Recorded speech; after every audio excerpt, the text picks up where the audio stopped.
sir. Are you ready? Are you sure? Good evening. Welcome to our City Council meeting. I've asked to start if Councilman Ron Truman will give us our invocation, and if Councilman Jeff Turk will lead us in the Pledge of Allegiance.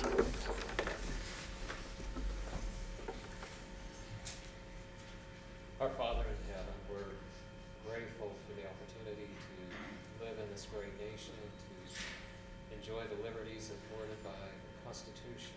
We're grateful for those founding fathers who had the courage and tenacity to move forward, to develop this nation. We're grateful to be here in the city of Washington, to participate in local government. We're grateful for those who live in Washington City, for their desire to see the city develop and prosper, and to be an area where neighbors serve one another. We're grateful for our blessings. We pray, Heavenly Father, that Thy Spirit will bless the affairs of this meeting, that decisions that will be made will be for the benefit of the city, for the good of Washington. We ask for these things in the name of Jesus Christ. Amen. Amen. Will we all please rise? Repeat the Pledge of Allegiance with me. I pledge allegiance to the flag of the United States of America and to the republic for which it stands, one nation, under God, indivisible, with liberty and justice for all.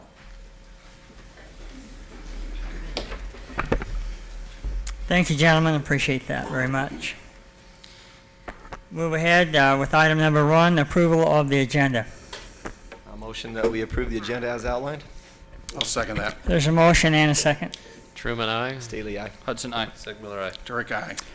Thank you, gentlemen. Item number 2, announcements. Any announcements to come before? Mayor, just a big thank you to those that were involved with our Christmas in Dixie on Monday night. It was a great event, and certainly want to thank those citizens and people in our community that made that happen, and those citizens that participated, because everybody's participation is what makes it great. So thank you. You're welcome. Santa Claus had a great time, he told me. So. All right, item number 3, declaration of abstentions and conflicts. Any gentlemen to declare? None. Okay, item number 4, preliminary plat. Consideration to approve a preliminary plat for steeplechase at Washington Fields, located approximately 3930 South, 300 East. Applicant Bob Moore.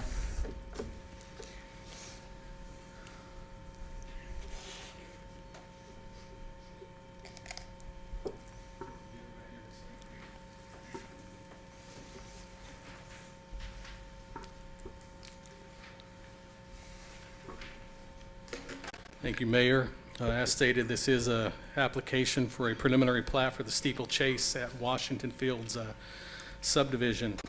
The applicant is wishing to develop 94 lots on an area of 20.00 acres.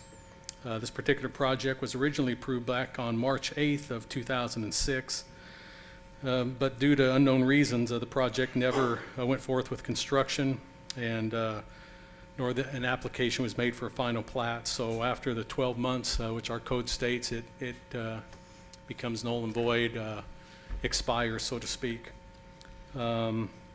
And that took place on March 8th of course of 2007. There is now a new owner of the property, which is a new applicant wishing to go forward with this project once again. The area of the proposed subdivision is currently zoned as R16, which is single-family residential, 6,000 square foot minimum lots on that. Also, the surrounding zoning is R115 and agriculture zoning to the north, agricultural zoning to the south and east, and residential agricultural 1 acre minimum zoning, which is the Treasure Valley, which is part of the bonus density program, to the west. The request of this particular application for this subdivision meets the general plan designation, which is designated as medium density. It also is in accordance with all the other ordinances to the city at this particular location. Staff has reviewed the request and finds no reason that the preliminary plat should not be approved with the conditions as outlined in your report. The item went to the Planning Commission on October 17th and was tabled at that meeting.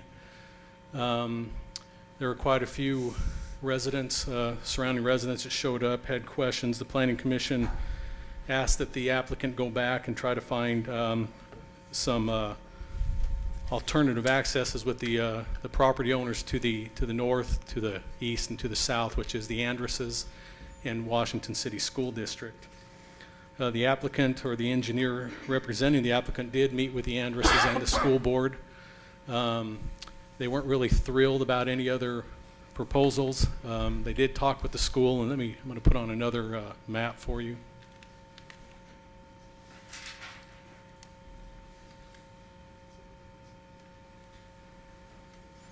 This kind of, I think, is a little easier for you to see.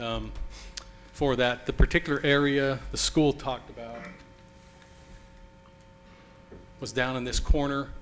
The applicant's engineer met with the engineers, which is Alpha Engineering for the school district, and this was a talk that they had that may be a possibility for the future, is that particular little area down there where my pin is, in that southwest corner of this subdivision, or the northwest corner of the school district property.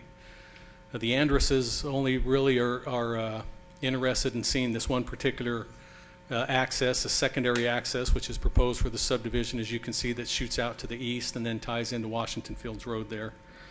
And that's what the Andresses would like to stick with. That easement was already given way back when this was originally done with the project. So Dixie was here to let us know at the second meeting that that's what she wants to stick with, and that's what the family would like to see. The other alternatives to the north just break up their property right now too much, and they do graze cattle there and other things, and so they don't want to break that particular area up. So this is what Dixie wanted to see. And so that's basically what took place after that tabled meeting, was just to get the answers to those questions. And so that's what the school district, in fact, it wasn't the schools, it was just their engineers saying that would be maybe a possibility for the future to tie into that Treasure Valley Drive right there, which is where my pin is for that particular part. And of course, as I stated, the Andresses want to stick with the road as proposed. You can see on this particular exhibit. So with that, the Planning Commission took that into account, and the Planning Commission, by a vote of 4-1, recommended approval of the preliminary plat for steeplechase at Washington Fields Road subdivision to the City Council, based on the findings and subject to the conditions in the report as outlined. And with that, like I say, normally the first 10 items are very standard in our preliminary plats. Number 11 and number 12 are ones that have been added to, so I'd like to maybe just make reference to them. Number 11 states a recorded road easement shall be provided for access to and from this subdivision and the Washington Fields Road across the south end of the Andresses property, which is being proposed as the required secondary access, which is required by the code. And at the time, after the 30th home is sold, the road will then be required to be paved. Up to that point, our fire code allows for that 3930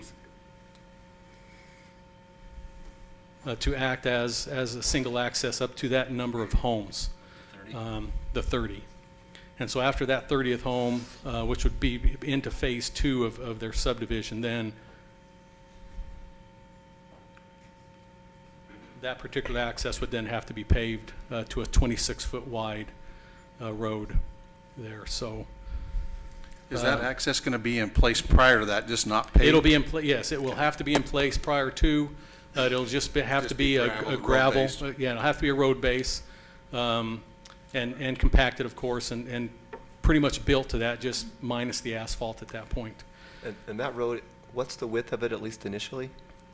It'll be have to be a minimum of 26 for a lane of traffic each direction. Okay. So that's what we require on that for that particular road until, again, this is kind of one of those half-road issues that we talked about before with the budding properties.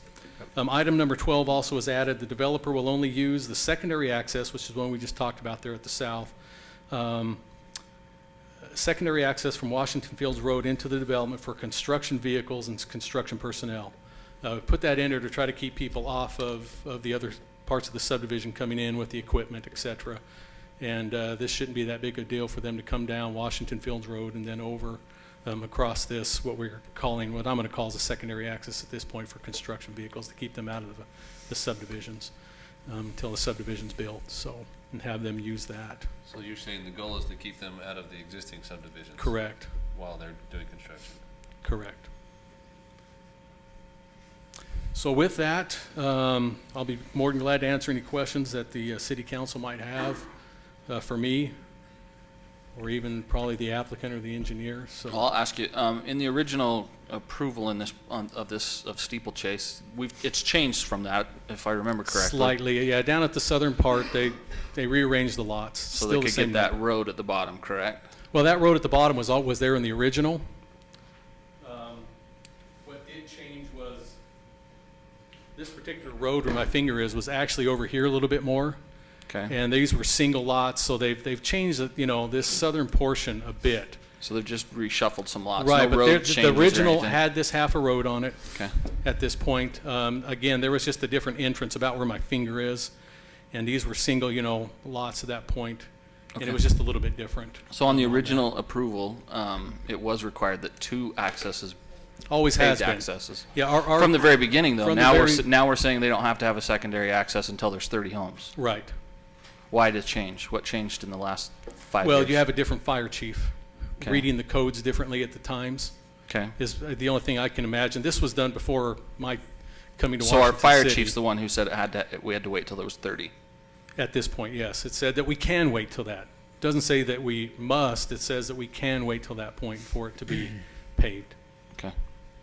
And we've allowed, just to give you an example, up in Bella Vista, up Mm-hmm. on top of the mountain, this council approved that phase, I think 3 or 4, with kind of the same philosophy coming down the backside of Bella Vista, just to give you an But example. those of those what- roads don't go through another residential neighborhood either. It's still just a single access to the homes that are up on top of the hill. There's no Those one else ones are using it. almost primarily just for emergency access. They don't have a neighborhood. Going through, they element don't go this through one all the does. neighborhoods to get there first. Yeah. That's my concern as I look at this, that 30 homes, if it was just this subdivision using one road to get out, okay, we can understand the one access, but it's not just 30 homes. It's all those other homes that they drive past to get into their homes. So that's a concern I have. So we're talking 94 total units, Drew. Correct. So we're about at 1/3 completion before that second road's required to be paved. Roughly correct. I assume the reason they don't want to pave it is they don't want to incur the expense till they've sold those lots to do that. And they'd rather burden the homeowners with the traffic to that point. Well, it's just, like I say, it's in the fire code. They've asked for that exception. The council has the right to do what the council wants to do. So again, they're just, it's just going off of what the codes require and codes allow.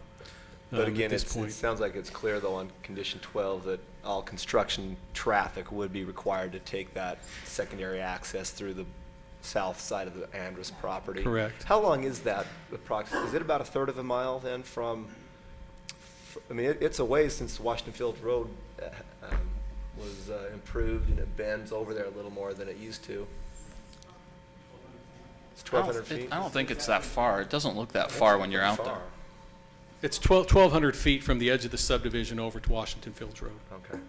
So it's under 1/4 of a mile, is a Quarter of mile a being mile, roughly. 5280. So yeah, it's under 1/4, Okay. between 3/16 and Now, on the west side, accessing from 3930 south, it looks like it would go over, that access point would go over the canal and over a trail. Can you talk to me a little bit about that, about the depth of the canal and the access over that trail system, or over at least an easement, the canal easement, maybe is a better way to say it? right, and right now, that road probably will have to be raised a little bit if you've been out. From what I understand, there's probably, from what we've been told, and I'm not sure, I just talked to our public works guys, there's probably 6 inches of topsoil over the top of the pipe. Developer's aware that'll have to be breached, whatever is the standard. I'm not sure what that standard is, but that'll all have to be taken care of. If you look at that one home in Stonehenge, that last one in that corner, you can kind of see, and then if you look across the street, there's you'll the see slope. kind of an area that's a bit of a, you're thinking what, that road's going to be kind of strange. But our Public Works is already aware of the situation with the pipe and the crossing and everything that'll have to be taken care of, and so is the engineer. To best of my understanding, they know what the situation is there to go across there. Now, again, this has always been, for the last 6-7 years, known that that's going to take place across there. Trails are commonly broken up by streets and have to make a cross when trails go in. It'll still take a while before our trail is built, actually, from the north side of this particular road all the way up to 36 or 3650, I think, is the road up, the main road we have up top. On condition number 12, you have where we're asked, saying that the developer will only use the secondary access. What is the penalty if they don't? Is there a penalty? Can we? It's a public road is the only problem, is the other. We'll So just have to ask for their concern is cooperation. we can say that, but We can that say doesn't that. mean it's going to do anything, right? Exactly. Now, we can just go, say, hey, this is one of the conditions of this subdivision, you need to buy, again, but it is a public road. So, now the only thing I could probably suggest is that we have the developer block that off with a barricade of some sort, cement barricade, pile of dirt until they're ready to open it up for the houses when they're being built, is what I'd probably recommend to We've have done that done. in the That's an easy past, way and to that's- take care of It's that. not a bad idea. Then it trains them to go through that way Right. anyways. Which, like I say, would be easiest, put, like I say, some rocks, big, boulders or whatever, got or those just get one of jersey those cement barriers. jersey barriers, yeah.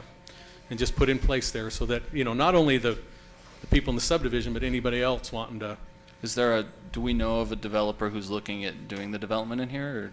Oh, yeah, that's what this is all about, Or? is So we have a developer out of. this individual will be doing Right, the and I'll development turn themselves. that, we'll have Brandy come up and let you know who that is and where he's from, and what his intents. I mean, they've talked more. I haven't met him. We've only been working with Bush and Gudgel. They're the representative. I think the owner is actually out of California, if I'm right, so he's not made a lot of trips over here. He's kind of turned it in their hands to get to this thing moving forward, so. On that south side there, where we have that half road that dead ends into a house there and then comes back up. So the temporary road, basically, where it comes up there. Is there a reason why that road can't connect right in there to the street that's existing there? What's that? Medallion Drive? Which one you? So that south road, is there a reason why it can't connect all the way across here? Why does it have to connect here? Well, it's already built for one reason, I guess. That Treasure Valley Road is stubbed in there. But we know I get- that this is school district property and they're probably not going to allow a road there. Well, that's what we've talked with their engineers, and they've been talking with some of them now. And I probably, would probably be best to have Brandy come up and let you know what she's talked about with the school district. Okay. On that and what she's found out at that point. I know she's met with them a couple of times to this point. I've even questioned, would it be possible, and I've, I'm not going to put Mike on the hot seat, but I've asked what would we do if we close down this particular part and did bump this up and cut through, would that be, because again, I know we don't like to love the have- 90-degree angles, but We could though say that lot would be impaired up until the time that other access is permanently installed though. That the developer not develop that lot and Well, the allow problem that I hate road to do that is in fact, currently right now, I think Councilman Stady was out there today. Ents is finally putting in the landscaping in that strip that's part of Treasure Valley. And so I hate to go in there and just put a temporary, cut through their brand new landscaping, put a temporary dirt road kind of in there until the school builds, because we don't know when the school's going to build is one of the biggest, that's that, crazy 8-ball where you can turn it over and it says they'll build next year or they'll build in 20 years. Yeah. We just don't know when that's going to take place, and the school won't tell you, because I don't frankly think they know when they're going to build on that property. They could say it could be anywhere from 1 to 5 years, but it could end Yeah, up they being don't. anywhere 5 to 15. Though I think that Councilman Hudson makes a good point in that, because part of our master traffic plan is to have east-west lateral traffic that flows all the way over to Washington Fields Road, which is a major collector. And I do have heartburn somewhat seeing Treasure Valley Road dead end into a middle school or a parking lot wouldn't dead end, but ball fields or whatever the school has conceptualized there. I would prefer to see something along those lines to where that stub is moved 150 feet forward and it extends that road laterally, and then that gives a third access point to the subdivision, and I think it would, And it gives it now versus and it gives it now. 5 to 15 years. And the If other ever. thing it does is it Or also ever. encourages, That's the concern, is It in- if it ever happens. it encourages a lot of the traffic to flow down to that Treasure Valley Road, which was designed as a collector road. If you know, as we've been on the planning commission and involved with this, you know, we've seen the presentation, we understand that the homes on that road don't face the road. They don't face that collector road. And so it makes a lot more sense to have traffic flow that way. Now, it would take some coordination, it would take some working, you know, some give on the developer's part, which I think they probably could do that. It would take some work from working with the city and the Treasure Valley developer. But I think if something like that could come together, I would feel a lot better about moving forward with this project. What about if you went up where the bulb is? That lines up much more with your other crossroad. Yeah, and that's a good point, Councilman Turk, but what you have on that Gold Bullion Drive is the houses all face the road, whereas on You're talking up there. Treasure Valley, it's designed specifically for that. So you would have that turn, but again, curvature in the road isn't a bad thing because it does slow traffic. And then the other thing to realize is they're looking at a middle school and a high school, and there's elementary schools popping up, so we're going to see a lot more lateral traffic, and this really lends much better to the overall flow of that area, I think.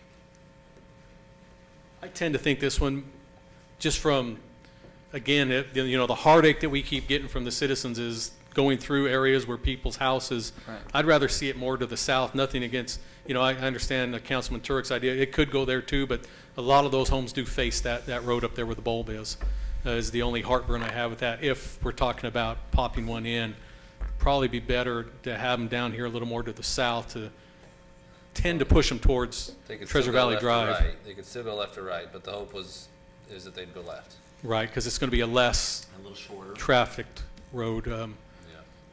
And there is a trail on that Treasure Valley Drive, that's an asphalt trail if you've driven down there. Gives them a little bit more people to be off of the street on that 10-foot wide asphalt trail. It's on the north half of that Treasure Valley Drive right there.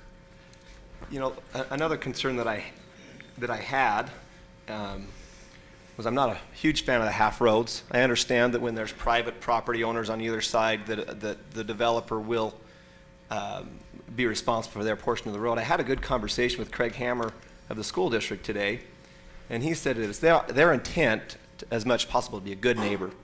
And so what he said by that is their intent would be to, subject to the approval of the board and a reasonable amount, would be the curb and gutter their side. So I'm still, that makes me feel a lot more comfortable with the half road on the side if the developer were willing to entertain the idea of moving that stub, 150 feet forward. the I'd north. like to hear from them to see if that's something they'd entertain. Yeah, they're definitely going to lose a lot.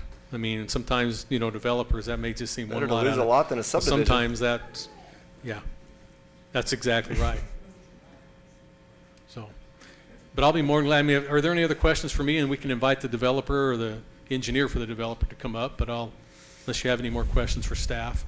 That'd be great. Okay. Go ahead. Thanks, Drew. Randy or Jim?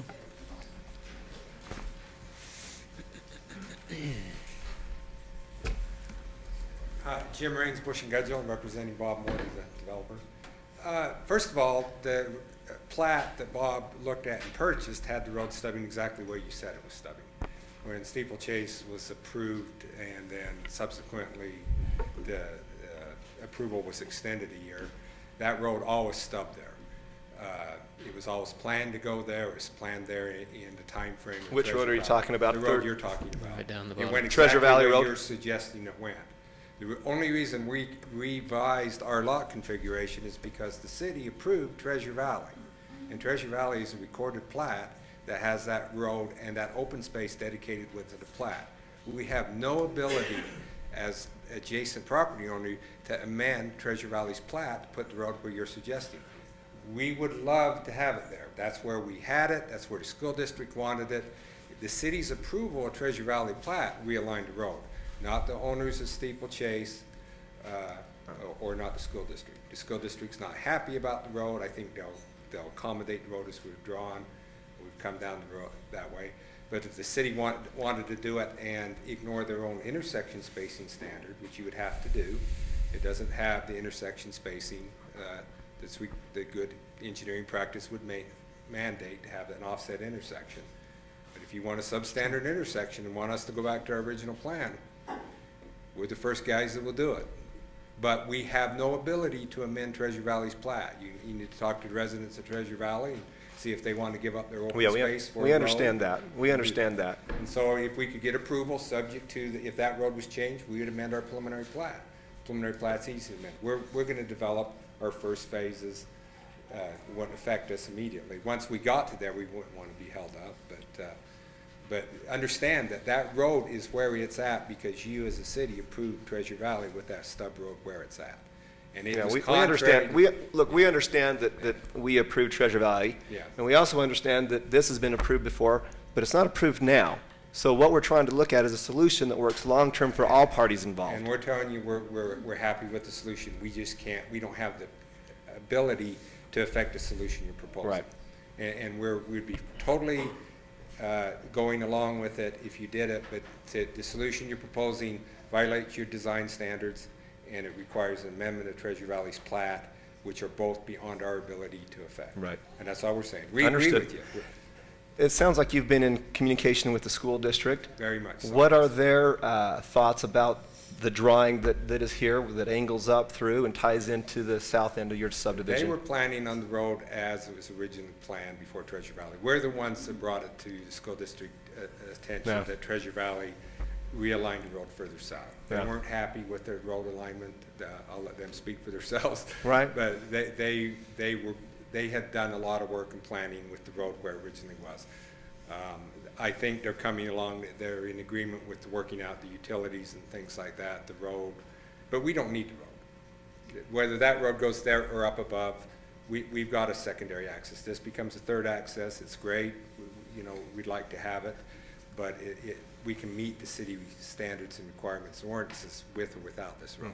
So however the city wants to do it, I'm telling you, representing the developer will accommodate it, but we don't feel like it's fair to put it as a condition on this development. We didn't create the condition. You created it by approving Treasure Valley's plat. If you come up with a solution that you can get the residents of Treasure Valley to amend their plat and move that road up there, and the city feels like the city attorney and city staff can feel like they can ignore their intersection spacing standards and allow that to happen, we'll comply with it. We're not here to fight that issue. That issue's in our favor, not against our Right. favor. The only thing that we would take exception to is if you put a condition on us to fix a road alignment that you approved in Treasure Valley, that's not fair. That's not right. That's not equitable. Well, we realize Jim? we can't Oh, put go that ahead. kind of condition on you, but how about paving the access to Washington Fields Road as part of the initial development rather than waiting till 30 lots are sold? Is that something the developer's willing to I do? could ask him, but I suspect he would say that he wants to be treated like everyone else in the city. When Treasure Valley went in, Ron, you had a good point about 30 lots. There's other developments. Treasure Valley exceeded to 30 lots on that single road. They weren't required to pave another road someplace. Didn't I they? can give you dozens of examples where other developments Yeah. have come in. And I- This would be, And I think the question is on those developments, was it having 30 people come through a neighborhood on a non-collector street where their homes are facing each other just to get in there? It seems like a simple solution. If we have that other access, it's only a matter, okay, let's pay the money to do the extra quarter mile. quite it'll solve the frankly, from a problem. traffic standpoint, if we pave that road now, nobody's gonna go that way.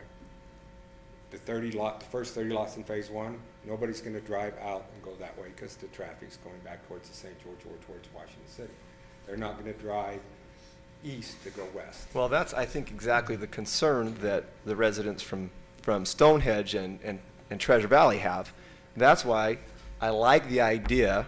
We realize that there's a mistake on where that road lines up. Yeah. But I think what everyone wants to do is push traffic to Treasure Valley Road one way or another so that it can do what it was designed to do. So if that means working, within a corner of the school district's piece, or working with a Treasure Valley to have a shortened space from a intersection, I think of those two options, which do you think is more viable? I can't speak. I don't know if the possibility of amending Treasure Valley's plat would occur. We don't control that. That requires a public hearing and the concurrence of the residents of Treasure Valley. Sure. And it also requires you to ignore your design standards, and you'd have to, I can't speak for your city engineer and your city attorney, so I can't have an opinion to that. I'm just saying we'd From the support it. developer's standpoint, you would support either of the, Either way. how Doesn't matter to feasible us. do you think it is for you to negotiate with the school district on that piece for the third I access? think the school district will. I can't speak for them, but every indication is they're not happy about it, but they want to be good neighbors. If that were a condition to the approval, would you I- feel good about that? No, because that's a condition that we didn't create. To put a condition on this land, on a prior decision the city makes, when we can meet the current standards and ordinances of the city, is not fair to this landowner.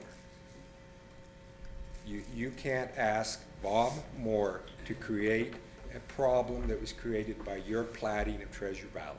When you could if he could not meet your other standards. He can meet your standards.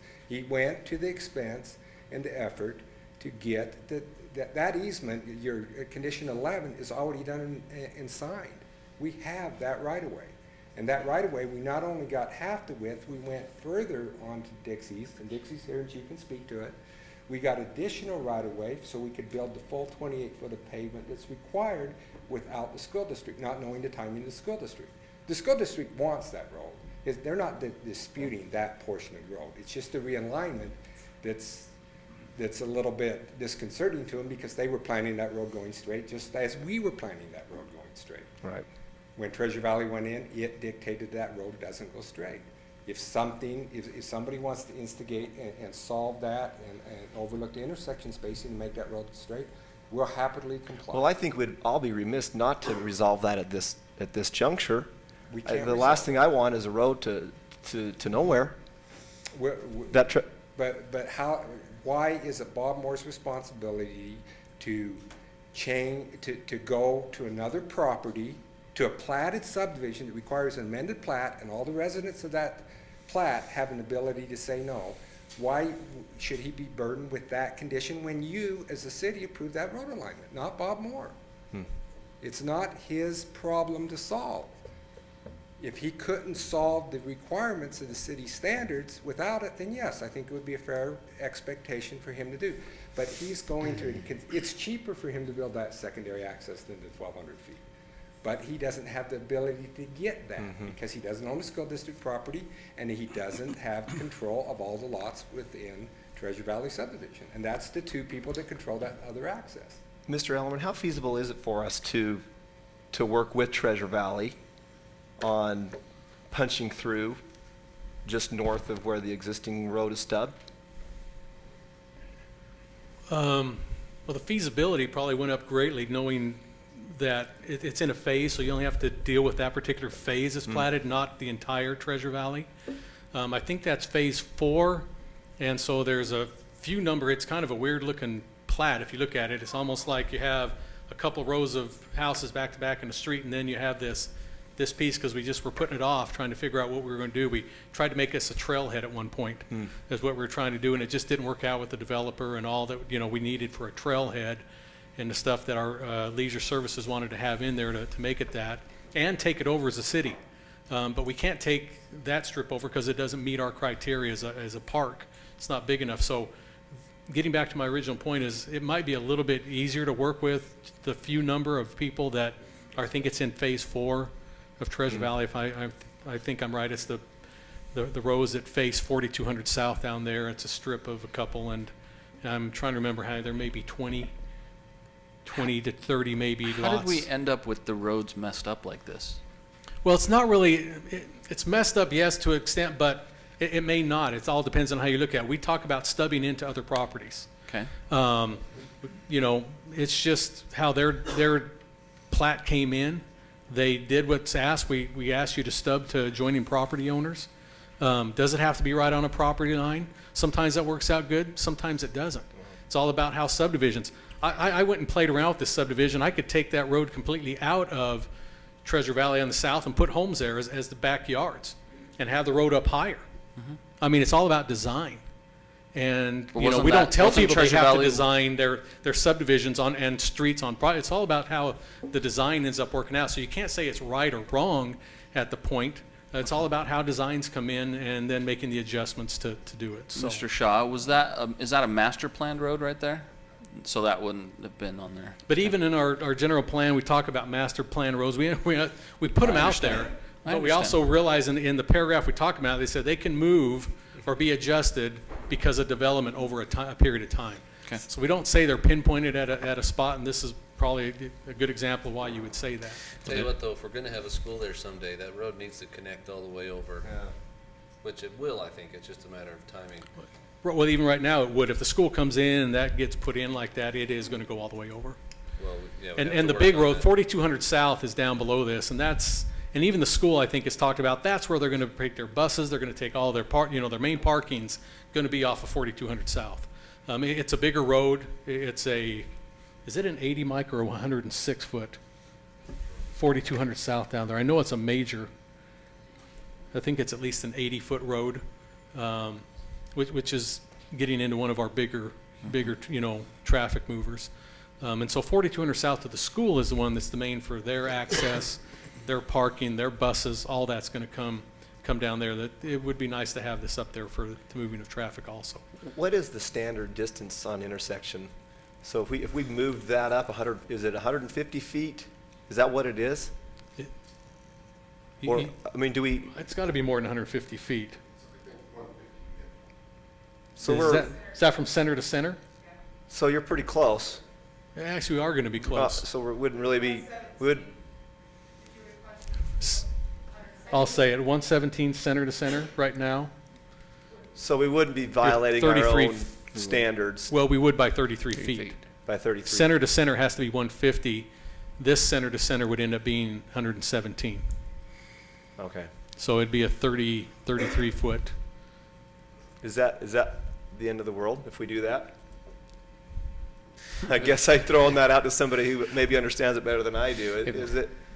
Mr. Shaw? It seemed to me the simpler solution would be to work with the school, because they're eventually going to put the road in, and if either they can take that and make that gentle curve, or they can come up and take a sharp left-hand turn to the subdivision and keep that road open for their main collector road versus Personally, I modifying think this is a Treasure better, when you're talking about when all's said and done and the school's done and, we're all in our 70s and taking our grandkids down there to that middle school or Who's whatever. in their 70s? Well, it could be you. That's what I'm saying. With not knowing where the school is going to be built, it could be your 70s council. Oh, man. But this is a better, I think, when you talk about movement of traffic, this proposal that we see here is much better than coming, Oh, yeah, definitely. taking a left, taking a right, and going. Yeah. Now, that could help with traffic. It would slow traffic down. That'd be the only benefit I'd see to doing the left and the quick right.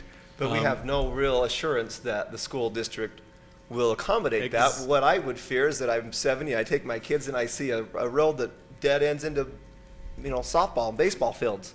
And they said, who was on the city council back then and let that go? I'll say, Well, you can say "Dad." it was before. Staley. It was before. Well, if that's the case, you'd take that stub out and landscape it as Landscape part it. of. Or turning it into landscape. parking, because we have a trail there, and it's a part of our master trail. You could turn that into some parking stalls, and it looks like it was planned. Yeah. Because I we like do the have idea. those, we do have some But then other, we don't solve the. yeah, we the have other east-west traffic. areas in our city that do have little parking areas. I think Redfield Estates and down by Heritage Fields has a particular place that was a stub out like that, and they turned it into a parking for people to get on the trail system. Yeah, I do like the idea of that road tying in. If there's anything we can do to help accommodate that with the school district, it's certainly anything we can do to keep traffic flowing throughout the neighborhoods. I always look at traffic kind of like the blood in your body, and it flows the easiest and best. And when the arteries become clogged, they find other arteries to go into. Or they're needed, And- yes. Exactly. And so certainly the more that we can open up and let that traffic flow, it'll find its natural flow. And so anything we can do to encourage that and accommodate certainly is, Yeah, because in all reality, this subdivision, when you look at this proposal, it's actually got 4 accesses, exits, entrances, when all is said and done. I mean, they've stubbed out to other property owners. They've done what we've had other subdivisions, do in the past, and add those. And that's true, but again, and I appreciate the fact that we're having some smaller lots and affordable homes and things, but most of the surrounding developers are dealing with the bonus density program, which means the developer is giving a lot in order to get the smaller size lots. And I realize that this was zoned this way prior to our bonus density program, but it's a pretty good deal to get that many lots off 20 acres. Well, Stonehead, just so you're aware, is actually it's a straight zone piece also. Oh, Stonehead It just happens is? to be R115. Oh, okay. So yeah, it's not bonus density either, because it was, again, it was pretty close being worked on prior to the final of that or current general plan. And so, but it is straight zone as R115. No, I'm on not it. convinced no one will use that east access. If you, I'm not personally, I I'd think rather, if you're heading north on The Washington Fields Fields. Road, that's a lot easier on that intersection there at the Staley Fields corner to navigate than it Yeah, I is have to go to out to the other road. And re- so I'm not exactly. convinced that one would remain vacant, and I wonder if a good idea would be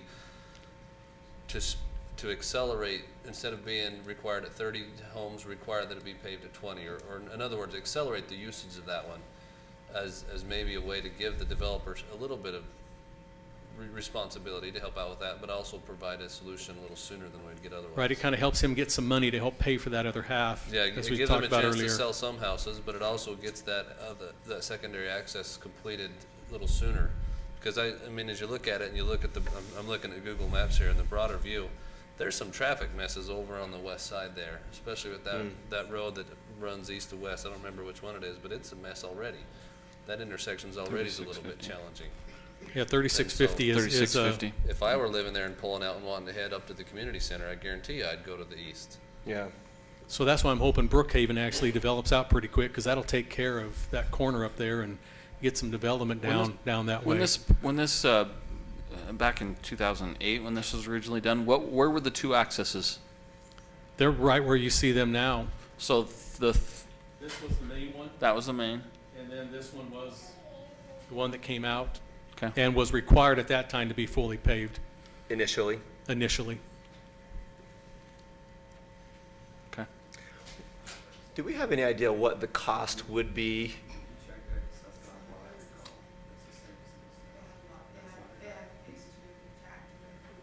Was it? Well, I haven't looked. I've just been told Not that according initially to our it was meeting paved. minutes. Yeah, it might have been at According phase to our 2. meeting minutes, it's required as of Yeah, I think it as was. I of think I approval. did read it, and it did say it had to be fully paved. Both in May 28th, 2008, and June 10th, 2009, when it was redone. It was required at the Yeah, it beginning. is in the conditions that way.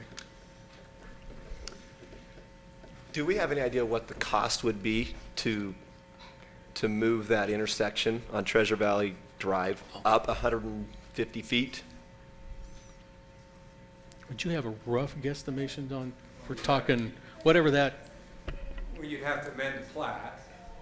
Assuming we can work with Treasure Valley to amend the plat and Somebody would align have it to and prepare an amended and- plat. and I'm overlook sure my 33 client doesn't feet. wanna pay for it, but assuming the city or somebody would wanna pay to amend the Treasure Valley plat, you're probably, you got public hearings, and you have to go to the planning commission and the council and have public hearings. You have to make an attempt to get all the owners to sign, so there's that time to do that. in that phase. Everyone in the plat that has to be noticed and have the ability to sign, or they has to be done by public hearing. And to do that, typically, I'm not sure how many lots are in the thing, but I'm guessing you're talking $3,000 or $4,000 to run the plat. No, I'm talking construction costs. Just to wipe out the stub road and build the stub road. And stub it and tie it in with your subdivision. Yeah, but Brent, she knows this footage is better than I do. I'm Brandy Walker, Bush and Gudgel as well. I've done all the engineering design on it. And so when Treasure Valley went in, they actually stubbed their utilities at that location underneath the canal. So the sewer and the water and everything is stubbed out currently. To the existing location. Mm-hmm. And the problem with coming in at 150 feet is we can't do that unless you would have to curve up on our property. So we'd be pulling away from our south line. So you'd have to be going at an angle to tie in to get that 150-foot separation. We've looked at it. I had a conversation yesterday, a really lengthy one with Alpha, the school district's engineers. And we're actually, this situation is on their agenda for tomorrow morning.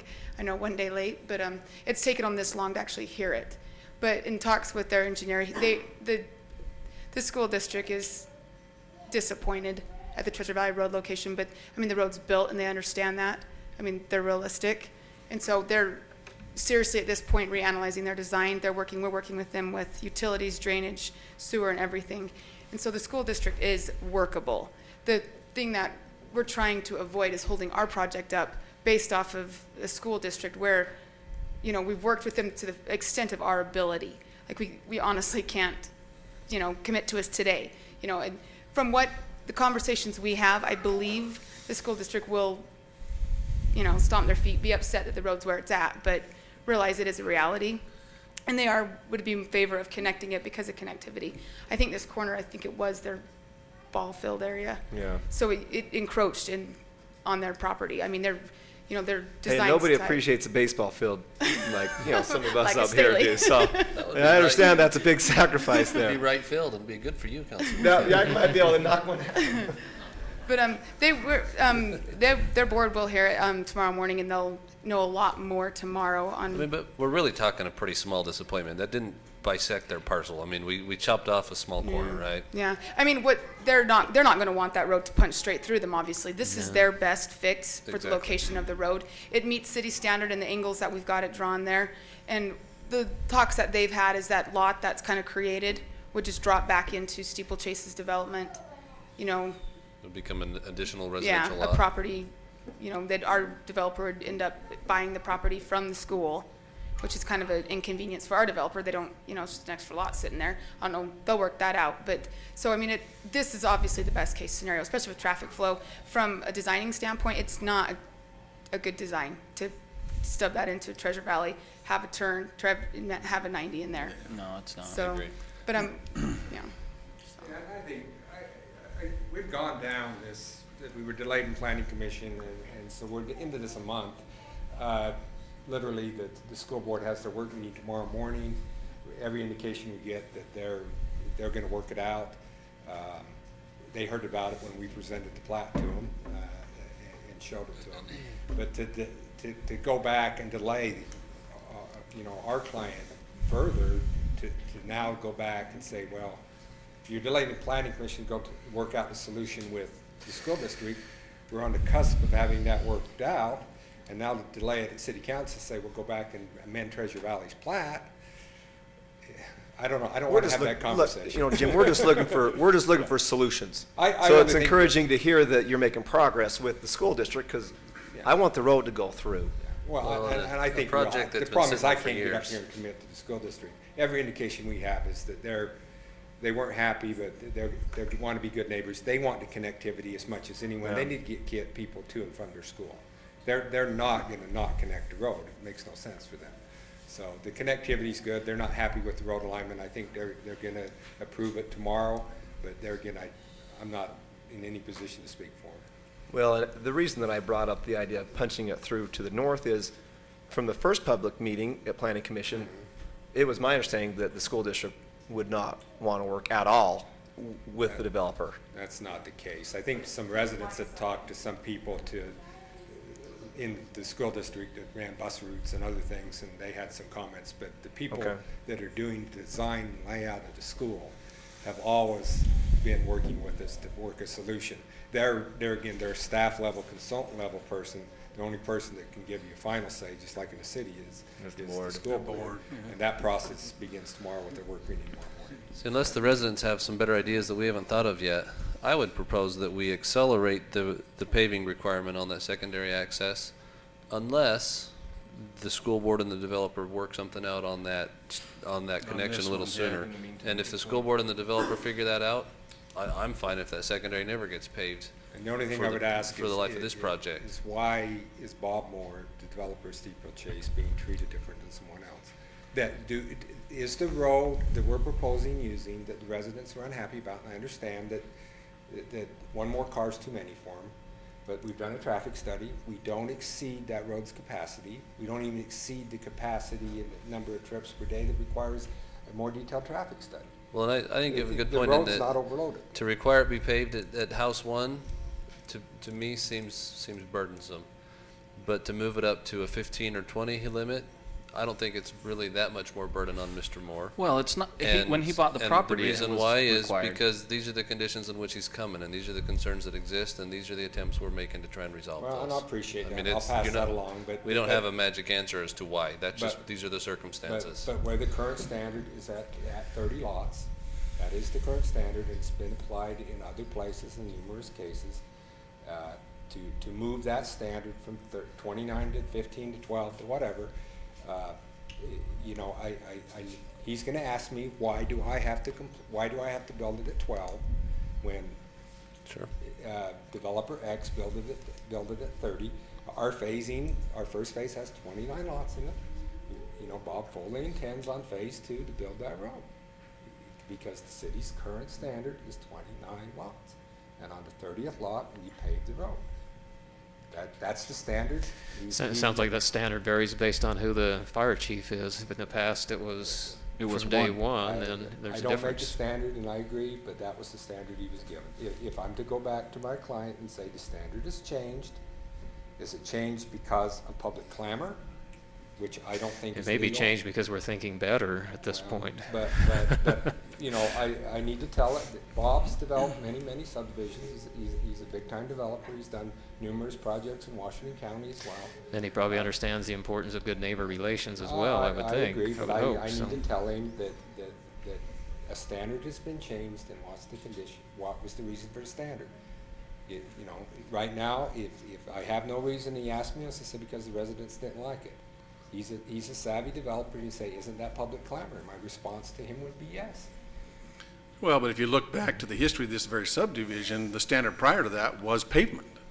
So in reality, if you want to start talking changing things, it's changed to his benefit somewhat, if you want to call it changed. No. And so, and having been a part of several of those, I don't know that's ever been a standard. It's been kind of on a case by case and what fit the neighborhood and what worked and flowed and neighbors that could work together and those types of things. And so I don't know that it's ever really been a written standard per se. It's just kind of how it could be best applied to benefit all Yeah, involved. and I'm not arguing with your standards, and I'm not here trying to, I understand you're trying to He's to welcome. meet the concerns of the neighbors, and I respect that.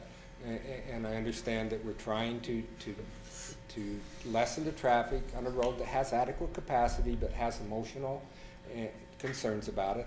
You know, I've seen the presentation, I understand that one more car is too many. I can sit here and give you a bunch of statistical numbers on why that road has adequate capacity and why it's not overloaded. And the emotion and the fear of the residents won't be swayed by it. One more car is too many, I understand that. The road's not over capacity. This isn't a gray area in traffic design. Certain average daily trips is an established engineering principle that's done, and we size our roads based on that, and the number of lots that access it, and intersections, and all that thing is a black and white issue, and we're within that issue. But the emotional part of it, I appreciate. I appreciate that the people thought when they bought down there that they were buying on a dead-end road. They didn't do their due diligence. You understand, you talked about bonus density earlier. If this was a bonus density, we would get more density by stubbing a road to our neighbor. Correct. By having interconnectivity. So it's good planning that this road connects to this subdivision. You know, in Dixie's defense, I've got to put on another hat here.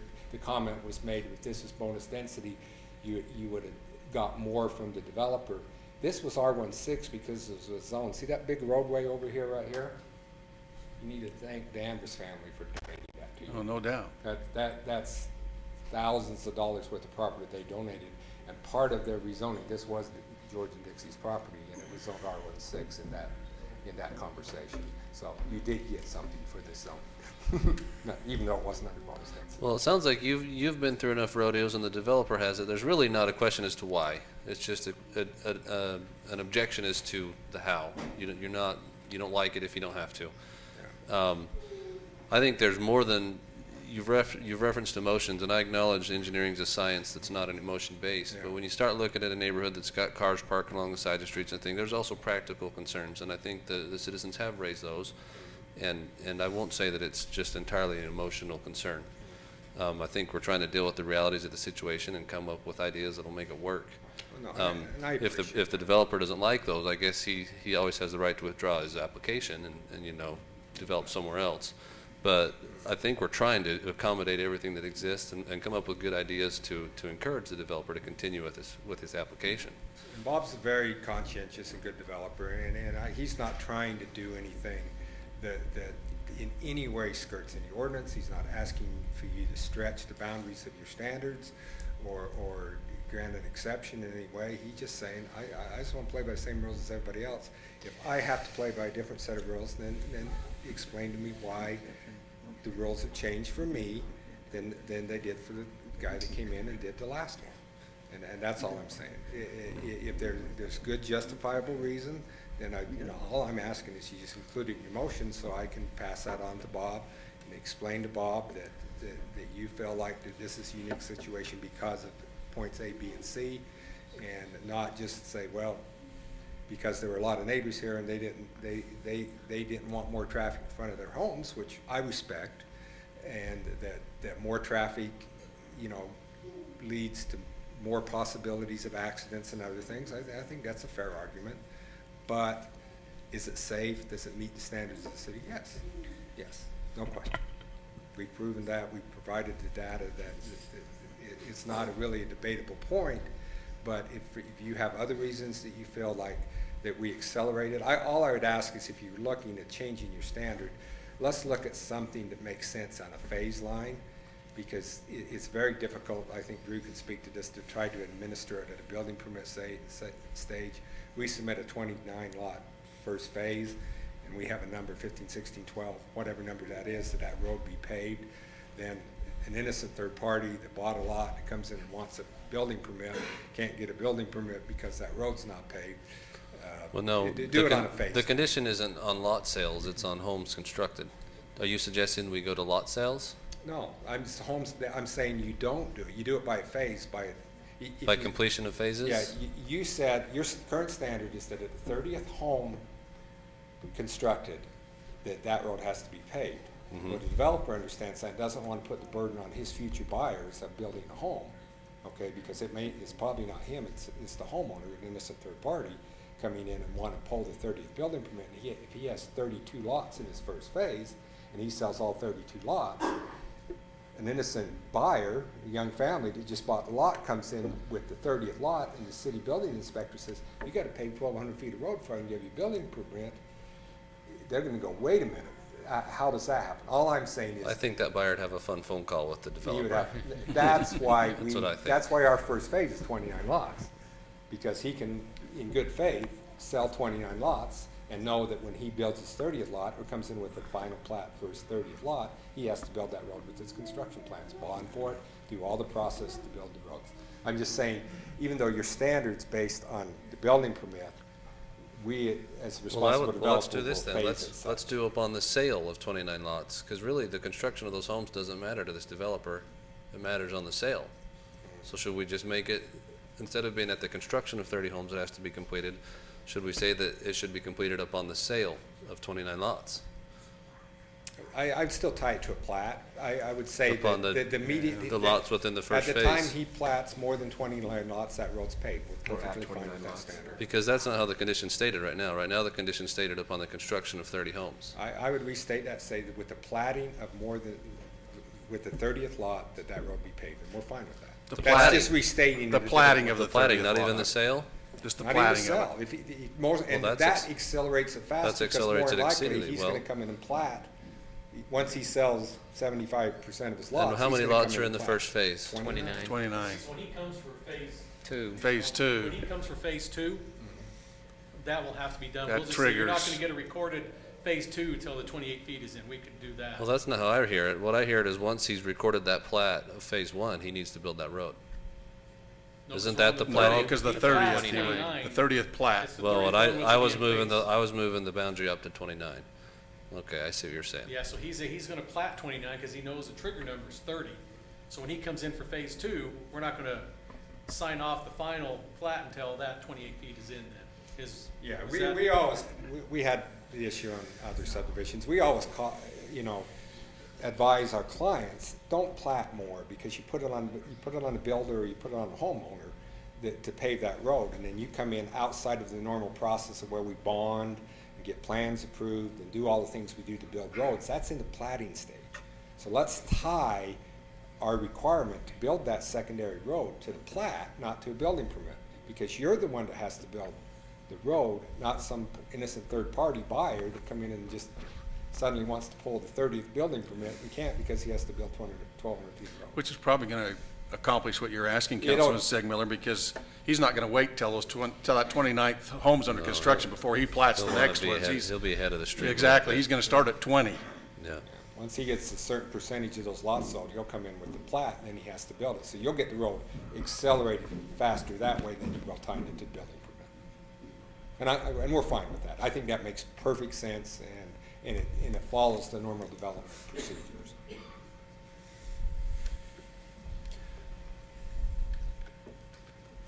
How would the developer propose to keep construction traffic to that entrance? Yeah, there's two levels of construction traffic. The construction of the subdivision, building the roads and utilities will physically block off that access so they can't get to it. At that point, Yeah. So for that portion? You know, But then the home construction? the home construction, we'll notice it in our cells to lots, that's a requirement. Requirement. And we'll sign it, but at that point, the enforcement becomes much more. Yeah, you can't We enforce that. it, yeah. So when someone's building a home, a subcontractor, the plumber comes in on that other road, we really don't have any ability to do it. We'll notice it, we'll make it a requirement, but the enforcement is a problem. But during the construction of the physical subdivision, when it's the dirtiest, when we're moving dirt, digging utilities, we'll physically block off so you can't get in that way. My biggest fear with this is that we don't have that connectivity from Treasure Valley Road. That to me is, and I realize that you have technically two access points. I realize that. But from my standpoint, looking at the best interest of the community and of the citizens there, that's really the kicker, is that Treasure Valley Road coming through, connecting all the way out to Washington Fields Road. And I just need some assurance, one way or another, that that's going to happen in order for me to feel comfortable with it. Well, the assurance that we can give, because we don't control the school district land and we don't have the ability to amend Treasure Valley's plat, the assurance we'll give, and I'll speak for on the developer's behalf, we will amend our preliminary plat at whatever phase 2, phase 3, whatever point it needs to be, if that road is determined not to be able to go to the school district as shown on this exhibit. We will amend our plat and stub it to Treasure Valley, and then we've done everything we can. And then at that Can point, we list that as a condition before a certain phase? before or we is that- plat the lot, that bottom corner lot, if there isn't a resolution of the road with the school district, we will amend our plat and stub the road to stub it into Treasure Valley. I don't I don't think, want it straight through. I don't think that works for anybody. I want it sloped Well, down. we can also end it and not stub Well, it. essentially what we would do is burden the school, just like Treasure Valley burdened the school, because the school is 100% supportive of that shared access road along the south side of us. Okay. So essentially, if the school doesn't want to work with that curve, they'll work with what we're providing them and Treasure Valley. So it's in the school's best interest to work with this now, but if not, then since we do meet city standards, city ordinance, we would just approve as is, and the school at that point would have to accommodate Treasure Valley Drive and our straight road to the south. Yeah, I rather mean, than it's, the this line. isn't the 90, first time the 90. school or developers have had a challenge like this. I mean, my guess is they happen frequently, and I would expect the school will work with this, but I'm not sure their timing is gonna be the same as ours. That's my concern, is they may not wanna deal with it for a year or two. After speaking with their engineer today, they'll know, like, soon if this road's gonna curve or not, because then they would propose to us immediately the land. The land land yeah, the sale. land sale. And I could tell you from Yeah. from the developer's standpoint, if he can provide the second access by building that road and not building that 1,200 feet through Andrus's, Oh, it's a no-brainer. it won't be a very hard argument. to Yeah. convince That the to me, I'm more comfortable stubbing the east accesses and finishing the west. Do we need to keep this meeting open through tomorrow morning until the Well, school it's- board no, meets, or Yeah, get a little answer? He's a new Well- councilman, he's a little,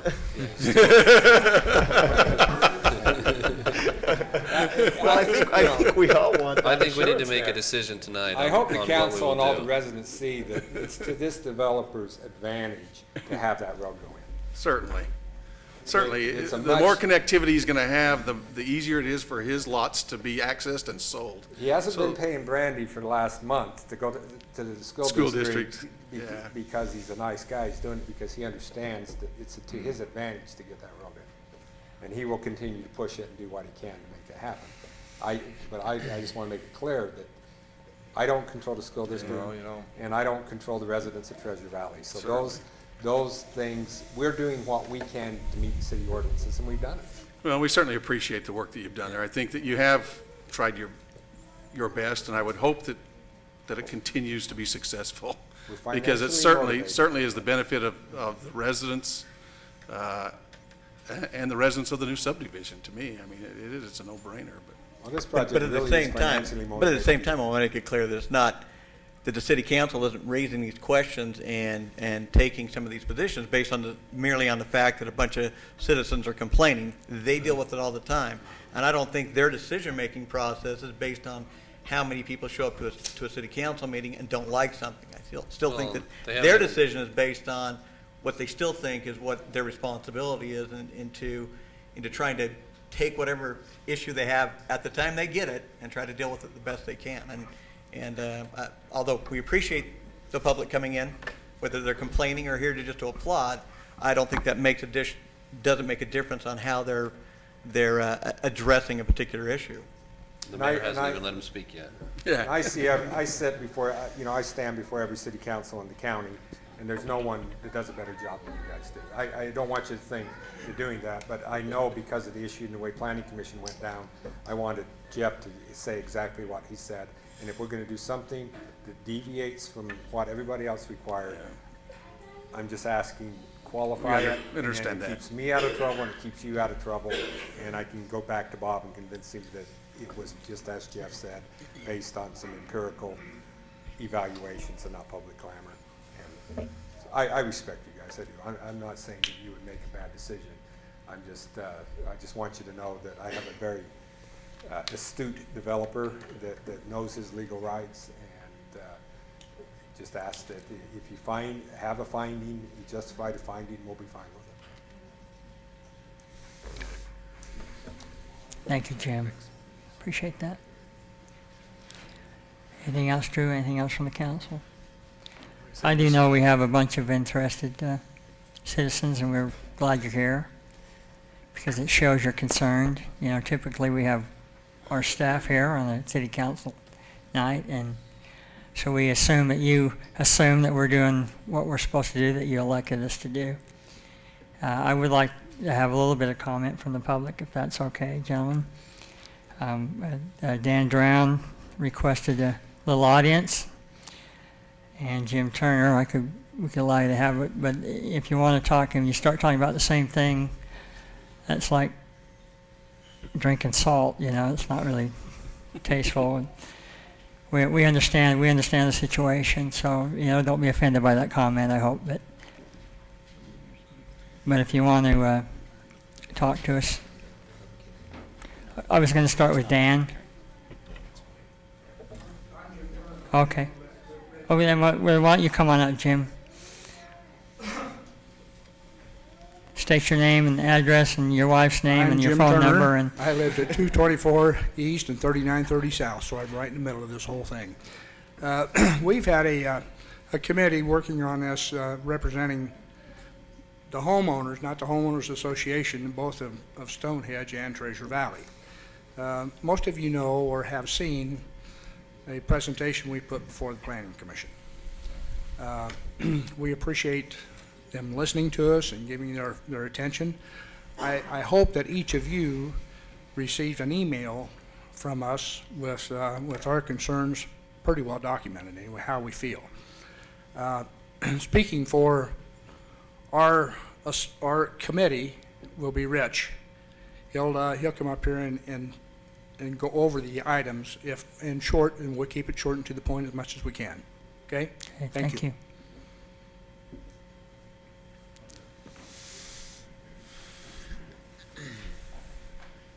My name is Rich Ellsmore. I live at 3946 South 20 East in Treasure Valley. I have a PowerPoint presentation, but, you know, in the interest of time, I don't think it's necessary to go through and belabor that because you've talked to a number of things already that are in there. What the PowerPoint does do is brings you the development rather than looking at it on a plat map. Now, I can appreciate looking at a plat map, and I can appreciate looking at statutes, but the people that are looking at the plat map and looking at the statutes aren't the ones living here. Okay, the ones that are living here are the people that are going to have to put up with the traffic patterns that are going to be moving in and out of this development. We are not against the development. We just want to make sure that the quality of life that we have in Treasure Valley and Stonehenge is not going to be negatively impacted by what's going to happen here. The way this particular plat is designed, when you take a look at the traffic patterns here, all the traffic patterns, the majority of the traffic patterns are going to dump right down 3930 South and go down either Truman Road, which is that little stub that goes into Stonehenge, and out to 3650, where it's going to go down 3930. It's going to stop at 20th East, and then they're going to go north on the 3650. Of concern is not only that's 3930, but the intersection of 20 East and 3930. Now, if you take a look at 20th East at that intersection and you look south, 20th East is a collector road. The thing has got to be 48 to 50 feet wide, curb to curb. No driveways coming in, and it was designed that way. At that intersection going north, the street narrows to 25 feet. And we're expecting to take the majority of the housing that's going to come out of this development and choke it into an intersection that goes to 25 feet in width. And that goes all the way out to 3650 South. And at 3650 South, all there is a stop sign with weeds growing 5 and 6 feet tall to the west, where you can't see the traffic moving in and out of there because there's a hayfield there. And that becomes a major issue now. We've had residents go in there and cut those weeds down so we can see the traffic is coming from 3650. Our concern is that intersection, 3650 and 20th East, which we don't see here, but which is downstream, and also the intersection of 20th East and 3930, which goes one direction 48 feet and goes another direction 25 feet, all the way down to 3650. Don't all those concerns exist even if we force the connection through? They do exist, but if we get the traffic going other directions, it's not going to be as bad there. The problem that you have at that intersection, all still ends up on 20 East, though. it does end up on 20 East, but you're going to be able to at least spread the traffic out and not choke it all at one point. Well, and you've also got 4200 South at that point, which becomes 2000 South in St. George through Little Valley and other acts. So you would diffuse a little bit. It will diffuse a little bit, but when you take a look at the intersection of 20 East and 3650 South, you're going to have a major problem there. I mean, that's going to require something more than a stop sign for traffic control. Another concern and it was in the letter, is the dead end of 3930, which is where the canal goes through. If you take a look at that street, it is more than a 6-inch differential. It's more like a foot to a foot and a half. High on one side, low on the other. You have some houses on the sides there that are going to have a major problem with their yards when they go in and try to level that road and then go over the canal pipe. So again, we're not against the development. We are in favor of the area growing because it benefits us. The concern that we have is routing this traffic through these local streets that have driveways on them, cars parked on them. 3930 has bus stops on it with cars parked on the road. And when you put cars opposite each other, it's 25 feet in width. We're going to expect traffic coming out of Steeplechase trying to go both directions between two cars with a 25-foot width and school buses periodically throughout the day stopping in there. That is being turned into a collector road as opposed to a local street. So again, the concerns, the intersections further on downstream, and the traffic going on 3930 is a big issue. I think as per the engineering design, it's not a collector road, but I can see what you're saying. More traffic will be on it than you've Then it's designed. experienced. Then it's designed. Well, no, I think it's designed for that much traffic. Staff and also the developer have said it's designed for that much, but. Okay, I guess the question would be, has a But traffic that's impact the study been done? non-emotional, that's the non-emotional scientific Right. side that doesn't make sense to people like you and I. Exactly. Yeah. So, So what is the proposal? If you look at the operating parameters of what the developer owns, is it a satisfactory solution to see the road paved all the way out to Washington Fields Road? I think it's beneficial that that road be paved all the way out. Now, there's a section of road on 3930 and I think also on 4200 South. And it leaves Treasure Valley, and for an area of probably 75 yards, it's dirt. And then it becomes asphalt again until you get down to a side street. People rarely go through there, especially after it's rained, because all it becomes is a mud ball. If that road out there isn't paved, those individuals that are living in Steeplechase are not going to drive that dirt road. They will not drive it. It may be hard packed, but as soon as you get rain on it and it gets wet, it's going to be a mud ball. And that's why we recommend that it be paved at the beginning. And this thing of paving it, So you said there's a section of 3930 that's not paved? there's a section of 3930 where, right at the very end of Treasure Valley, there's a section in there where there are fields, and then at the very end is paved at the corner. And that's before it connects on the next street over. And that's all dirt. Is that county road you're doing now? Is that a county section? Or, 170 west yeah, is that, and 3930 is that south. St. George or I is think that? the south half of it is St. George city limits, and the north half of it is ours. So I was thinking it's a boundary line. And then the last concern I would say is that in the Treasure Valley Stonehenge development, which is not necessarily part of this, there are absolutely no speed signs in there. The traffic right now, because I live right on the corner of 20th East and 3930, I can clock at any given time during the day, traffic moving through there, upwards of 50 miles an hour, coming down 20th East and zipping through there. Just send a letter to your neighbors. I was going to say, you better talk to those neighbors. Well, it's not the neighbor, well, there's no speed signs. There are no speed signs in there. I can yak at the neighbors all day long, but you know what? It's not the neighbors that are speeding necessarily, it's the contractor employees that are going through there, that are servicing the Treasure Valley area. There needs to be some speed control in there. Yeah. Anyway, just another thought. Okay, thank you. You know, I would say that Thank you very much. from a black and white standpoint, it may meet the standard. I've heard the argument as well that one more vehicle on the road is too many, but I do have some legitimate safety concerns with the way the traffic's routed, unless we have that Treasure Valley punch through on that bottom corner. I'm not here to dispute anything, actually concur something they brought up. The Treasure Valley side of the curb and gutter where we meet was built too low. The Stonehead side was built at the right elevation to go over the canal. So the developer is going to have an expense to redo a section of that curb and gutter to bring it up. He's right, there is quite a bit of elevation difference there. But Good evening. I know it's been long enough. My name is Dan Drown. I'm 254 East Stonehenge Drive. I represent Stonehenge HOA. I don't want to regurgitate what's been offered. I know you guys are looking for solutions, and I appreciate everything you're doing and looking out for the residents of Washington City. I see the solution. I think it makes sense. And all I want to say is that the interconnectivity of this entire area, the master plan, where are we going to be, like you say, 10 years down the road when we're whatever age respectively? When the mayor said it. Respectively. Yeah, or all of us who have all their hair.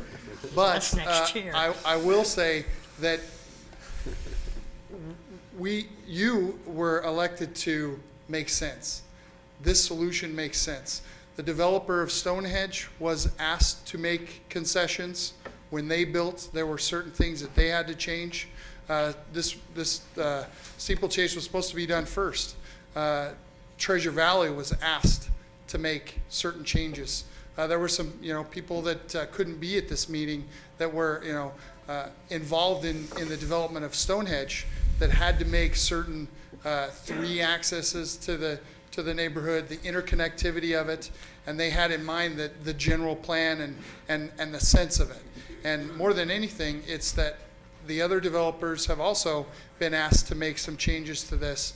This seems like a reasonable change that we can ask. It's not public clamor. This is making sense. And we're here to make sense in this meeting right now. And I think that's the main issue. Dan, what changes specifically are you talking about?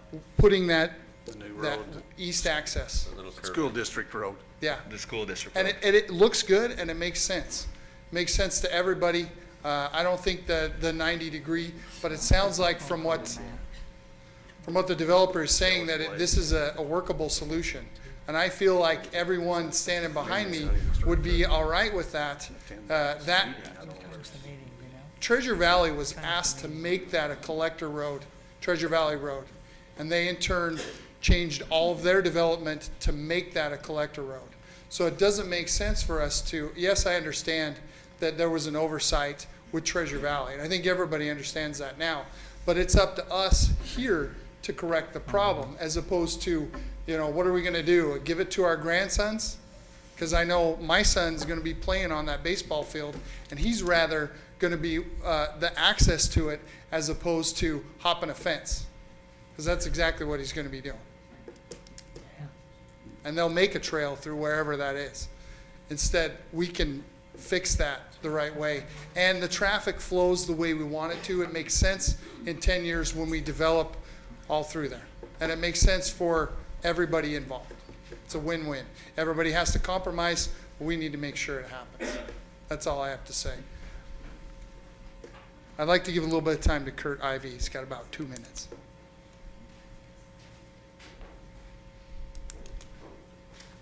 I don't want to spend any longer than we need to, but, I'm sorry. Kurt Ivey. I'm the president of HOA Stonehenge. And by the way, I really appreciate the city's support on Veterans Day. Thought I'd just throw that in. And go Flyers. Excuse me, that's right. That's right. We're all proud of that. The main issue that I want to address tonight is of the 103 homeowners in Stonehenge. We've had some meetings, we've visited with them, and the main concern, and I hope this isn't viewed as clamor by anyone here, we are concerned about the safety of the children in our neighborhoods because of the increased traffic that is sure to happen if there isn't a road provided for people to make and develop a route that they will become a habit, as Councilman Hudson said. The traffic patterns that they develop as that's being developed will determine how they use it forever. We need a viable road from the onset of construction so that people will develop that habit and use it. I agree with the other councilman, I believe it was Councilman Segno, that said that it is a viable reason because your traffic, you're gonna be able to drive faster on those other roads, and it also, you're gonna cut down the risk of running over someone. It's just a natural thing to do. So what I would suggest, after talking with several homeowners that live on that route that would be sure to be a cut-through route, is that we would ask, as you deliberate and decide what you want to do with this project, that we would ask you to consider this. First of all, we would like the road paved from the onset of construction. And number two, if... You're talking the road to Washington Fields. The road that would run to the east, for a lot of viable reasons. And it's not a dollar and cents reason to us. It's about the quality of life that we enjoy living in this great town, in this great community. It goes to much greater depths than just the dollar and cents. And not only that, I think there are viable ways for the developer to make this happen, and I think that even at the very least, there can be concessions made against any of the subcontractors that they employ through a contract that they would be required to use a certain road if that was put into place at this point. I appreciate your time. I don't want to keep you any longer, but I do hope that you will consider everything that has been said tonight and not just weigh on the dollar and cents that the developer would like you to. Thank you. Thank you, Kurt. My name is Charlotte Ride. It's 4072 Medallion, and my home is right here. So I wouldn't be impacted eventually, but that's not the point. If we went the 3930 all the way to the west, Medallion, and make that little intersection, that Medallion is quite a narrow road, and in my opinion, that would be kind of problematic. And I appreciate you a lot trying to figure out a way to get around there. Coming to the west off of 3930 would impact me personally, but if that came to be, I think that's probably the best way to go, other than going straight across and making that.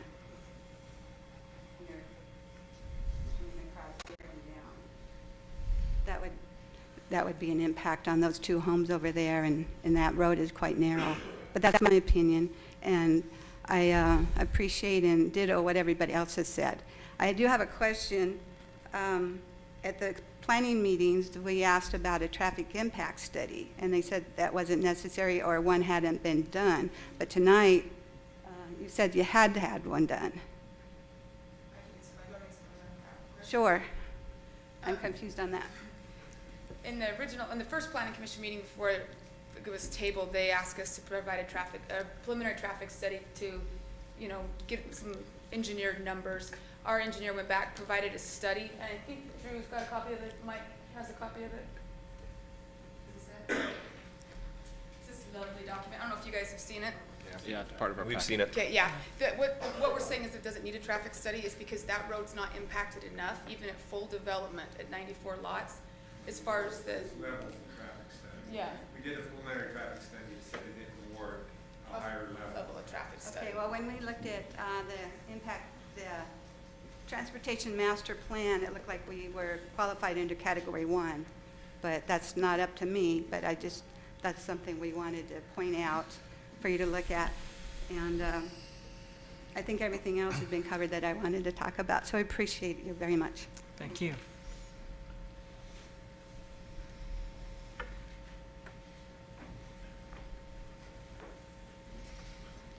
I'm Jared Johnson. I live at 274 East Stonehenge Drive.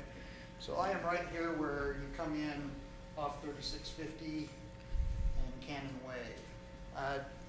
You talked about the heart model with blood pumping. Well, shortest distance between a point's a straight line.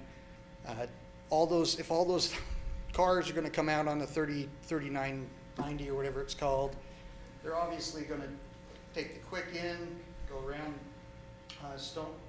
Stony Hill Road, and then out. It's an easier left-hand turn to get onto 3650. It's an easier right-hand turn to go up. They're not going to want to come over here and take this road way out here. It's farther, it's longer. Construction traffic's going to want to come in that way. So the solution has got to be the elbow. And I would strongly recommend that please, during the whole phase of construction, block off the entrance there, so construction can't get through. Either block off Truman Way in right here or right here, so they can't bleed in and use that road that has obviously not been designed as a collector road. So I can see the in elbow as a Stonehenge good neighborhood. solution, but even the elbow ignores the fact that the straightest point is Right. 2 lines. I mean, we're assuming that everybody's going to use that, but if you really look at the development, I would guess 3/4 are closer to the other access. Because in the anyway. morning, you're going to get backed up, school buses, whatever, they're all going to Right. shoot back into Stonehenge because it's faster to get in and out.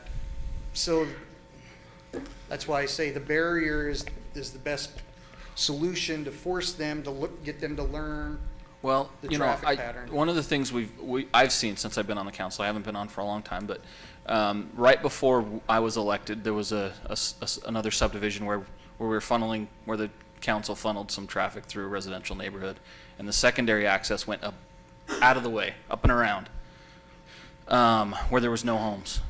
And as I've looked at it the last 3 years since I've been elected, most of the people go around because they want to avoid the homes and they want to do it fast. I'm not saying they all do, but I think the majority of them do. And so I understand you don't want more traffic on your streets, but I don't believe that everyone's going to use it. I'm not saying that you won't have any impact, but that's my opinion. People going to Washington would use the other road if it was paved. But going to St. George, they're going to go through Stonehenge. Okay.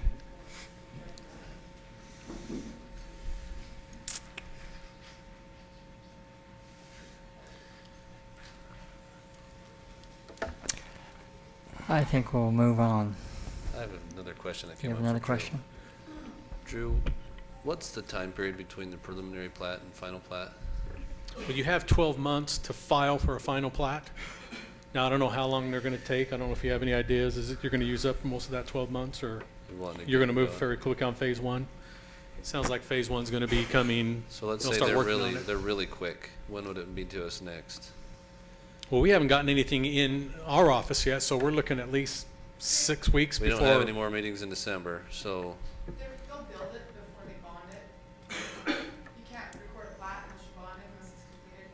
I don't think it's intent right get going before we. So you're talking construction 6 months, 8 months? But there won't be any residential traffic at that point. It's just construction traffic. Correct. Because they're going to block off that entrance Is it during this possible that time. within 6 months we get the issue with the school district resolved? It would be really good if you could get into that meeting tomorrow. There, just saying. We could use some push. I was thinking if we knew when the meeting was, that we would invite the residents, because I think, seriously, I think that that would be important for them to be a part of that meeting, to voice their, Well, yeah, it's their school board as it's much. their school board, just like this is a school Much as district. we're I their mean, city like it's council, yeah. Did you say it's a closed The meeting meeting? tomorrow's a work meeting, so it's a closed meeting. Oh. But I know you will be getting a call from the school district very shortly. I'm sure. And if you were at the meeting tomorrow, if you could get into that meeting, it probably would leaps and bounds help move it forward. Just saying. Thank you. Wait, it's a closed meeting? It's a work meeting. So but it's The not workshop. closed. They're not subject to. They just, meeting you law. just don't, Yeah. can't, Haven't they don't you have to noticed? take public comment. Correct. Okay, well, Yeah, you citizens can can all attend. show up to it then. They just wouldn't be This able is, to- this isn't exactly, this isn't a public hearing today either, but they got to talk. The mayor allowed them to talk, yeah. And I do want to note that too. To defend Treasure Valley a little bit and our developer too, all these schools had the opportunity to oppose Treasure Valley's road because it was a public hearing. Right. Just Uh-huh. as our subdivision is a public hearing, so the school's aware. Yeah, they got notice on the zone change, they got note, which shows the development. sure The zone they did. change showed it, then the plating, preliminary plat showed it. They got at least two, Yeah. if not three notices about Treasure Valley, so, About where that road is, you mean? So Exactly. their disappointment can't be too strong. right. They have to look in the mirror a little bit for not showing up. And they Well- never did show up, I'll attest to that. Didn't have the school district showing up to those meetings, so. I think we clearly have issues. I think there's solutions that can be worked out. And I would venture that given the time frame that it takes between the plat approval and construction, we would have it, those would be resolved anyway. But my Correct. biggest fear is they don't get resolved and we don't have any connector there forever. Connectivity is important, but I don't think that's gonna make the hugest difference on how much traffic goes to those neighborhoods. And so I think we need to craft a little solution to address connectivity, but also the traffic concerns. And I hope the council and the residents know that it's to the developer's financial benefit to get the school district to agree. Correct.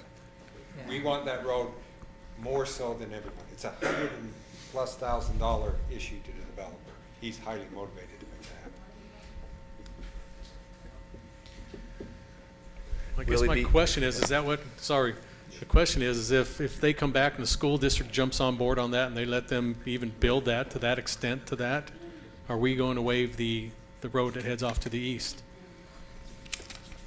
What do you mean by waive? Well, are we Waive it. not going to require, because again, our code requires two accesses. So right now, it sounds to me like the developer, the engineer may be have the thought in his mind that if this, what we're calling the elbow or The gentle curve. if this goes in, that the other part's not going to be required, I like the gentle curve. Or I don't know, did somebody say we're going to waive that? If our standard is 2 access points, can we approve this on the condition of either or? Either the gentle curve or the eastbound to the Washington Fields Road? Because I'm fine with either. I prefer to have it I prefer to have it connected to Treasure Valley Road personally, but can we approve it either or?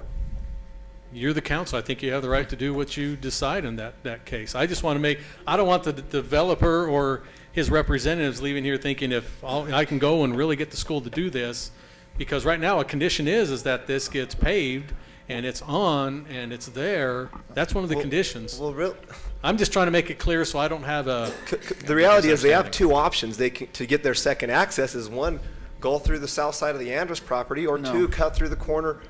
No. What other option do they have to get currently to? in the conditions, the access is to It's Washington reading to Fields the Road. Washington Fields. What our client would like, what he'd propose, is that the access through Dixie Andrus is in place, and Andrus has been very gracious in working with us on this. What our developer would, to be a good neighbor to Treasure Valley and to Stonehenge, he would propose to keep all the heavy construction equipment off 3090 to keep it from funneling down 20 East. I live out in the fields. I know how those fields roads function. I have 2 little boys who ride their bikes, and it scares the crap out of me.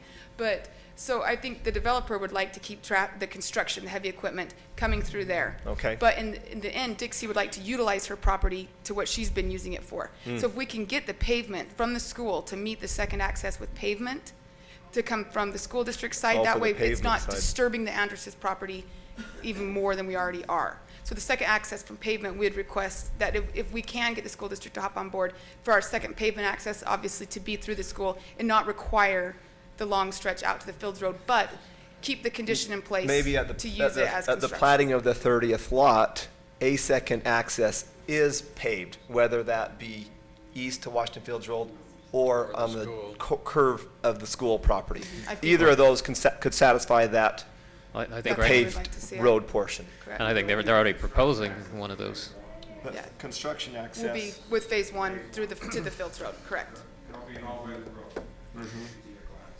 Are you saying that that road would be closed once, that it would be, so the No. addresses could, No, if it's just a paved road, it'll be used for, oh, or, I'm talking to the east, the road that crosses addresses, are you saying that once the construction's over, that would be shut down? no. 'Cause It just wouldn't be paved? It wouldn't be paved if we can get the second access. That way the Andreses can continue, running their cows and what they've been doing rather So than. the second paved access could be the Would school utilize the property. school's property, correct.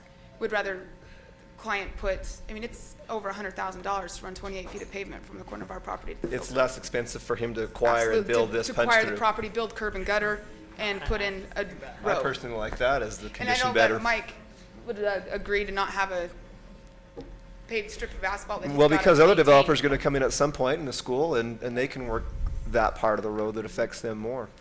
I think one concern I have is I don't know if we can put a condition on a developer to acquire other people's property to get a second access when he already Well, has the a second condition is access. just a second paved Yeah, access, so they so it can gives you choose an whether or either or. not that paved access is, which one they want. Yeah, and they're already saying we've got one access that Correct. we're presenting here today, so they can simply say, I've already given you an access at this I think point. what Chris is saying, if I'm, might just Thank jump you. in. Jump in. Is the fact that they wouldn't have to pave second the other one. second one if they paved this one. And so it just gives them an alternative access. Well, it's going to be in his best financial interest to do it. I'm simply saying, I don't think we can make that a condition. It can be an option. You can always come Correct, back and I think that's say, what Chris is "Do saying, let's this." give an option, just say, hey, your second access can be this one or this one, as long as you've got two.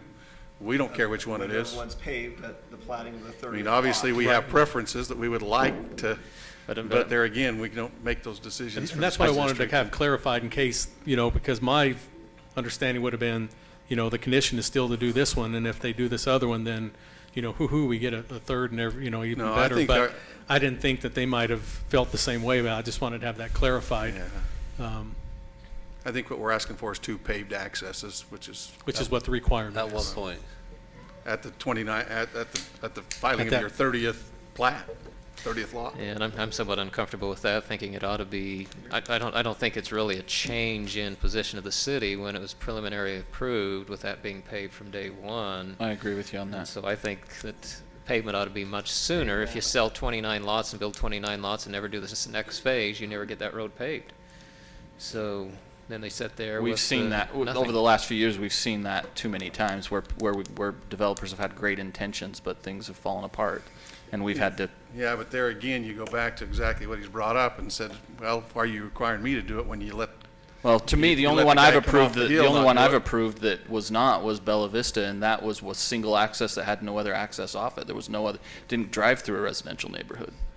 This drives through a residential neighborhood.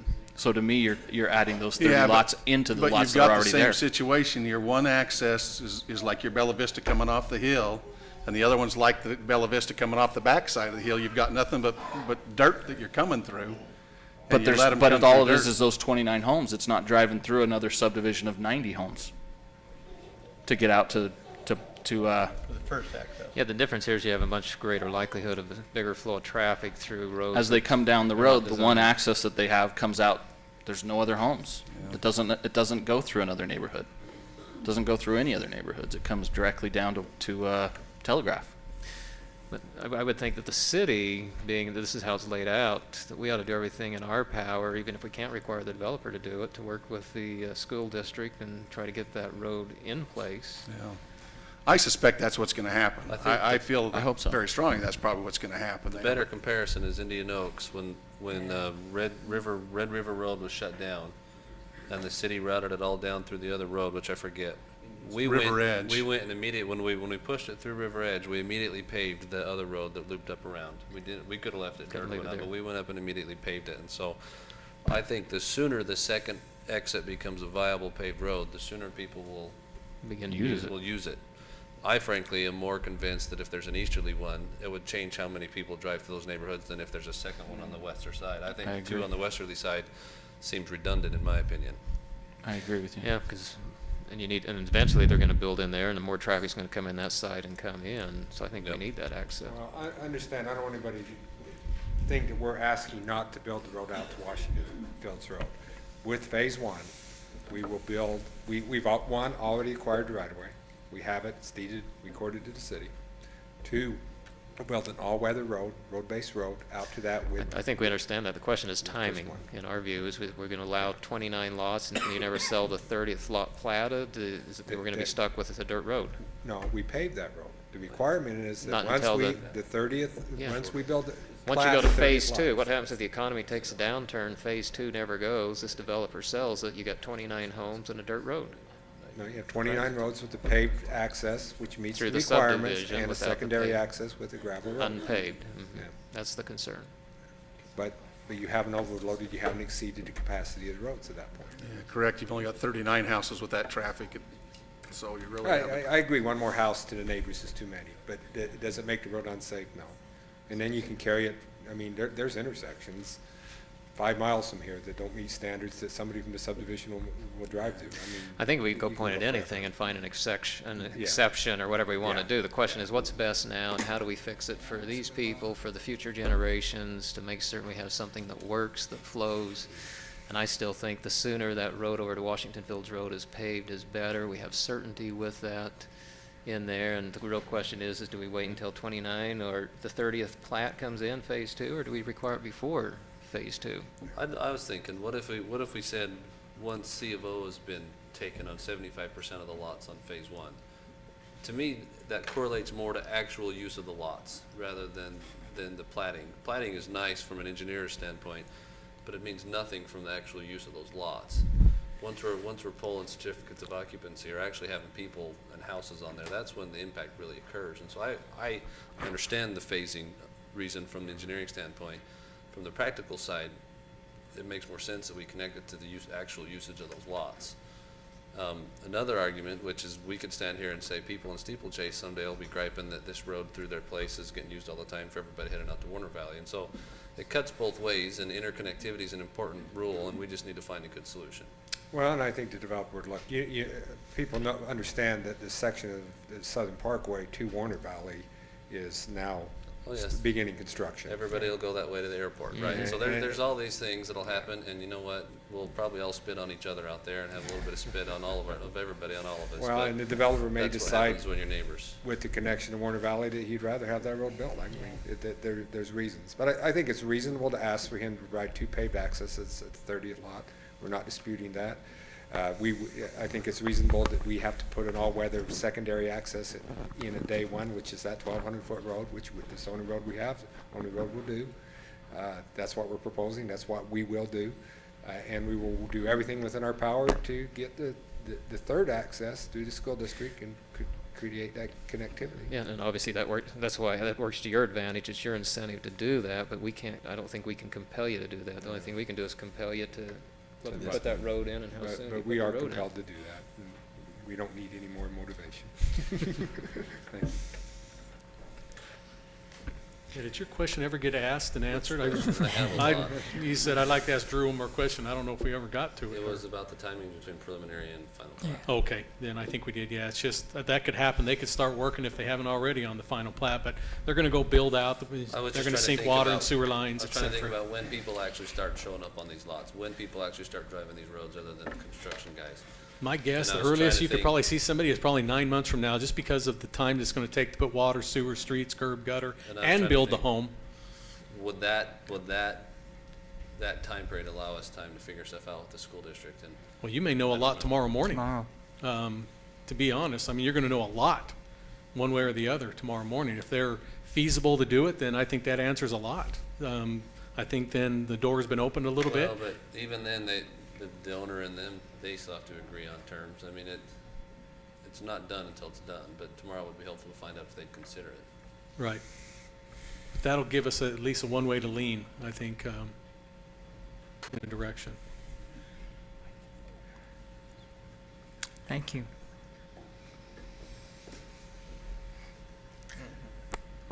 So is the question then, as we talk amongst the council, essentially at what point do we want the secondary access paved? Is that what we're trying to determine? One of I think the there's a main couple things? of options. I think we could maybe fiddle with some form of a temporary access, either a straight stub or just, the jog isn't, we'd have to have permission, maybe a straight stub that's just temporary until we get the second one done. I'm not in love with that, but I think that's an option we can toy around with. My preference would be to just make it clear when that second access to the east has to be paved. And I think that's the key, I agree. that's The the- key component is when does the second access get paid? What's the trigger? And I guess I have a problem with the trigger being coming in with platting of phase two, because there's no guarantee phase two will get platted. Yeah, If that we've never seen gets that. platted, the road never gets paved, and it's a mud hole when it rains. And so it'd have to be some formula, if out of those 29, if they sell 15 of that or whatever. 75% is 22 lots. When they sell the first 22 lots, they need to put it in. That way it's going to be done. Because I can understand the developer, I mean, it's an expensive road, and he'd like to have some sales proceeds to hopefully put towards that. But at the same time, impact will be there, and the sooner that can be there, the quicker we can alleviate the impact. Would it also be, is this preliminary plat designed to incorporate, if we can work with the school district, can we require that it be designed to facilitate the Treasure Valley Road coming into 3990 So South? you're saying, what if the school district says no? Well, what if they say yes? Do we, or are we saying that's enough phases down the road that we don't have to? You do that on a total separate, Would do that on road a s- dedication type of a plat. You wouldn't. But does it this really, need to be platted in order to accommodate that, or no? No. No, for this change, well, they have to fix those two lots if it happens, right? We But- changed the lot configuration from the one that was approved several years ago to accommodate that. to So that's already accommodate been this done. road. So we had this option. Okay.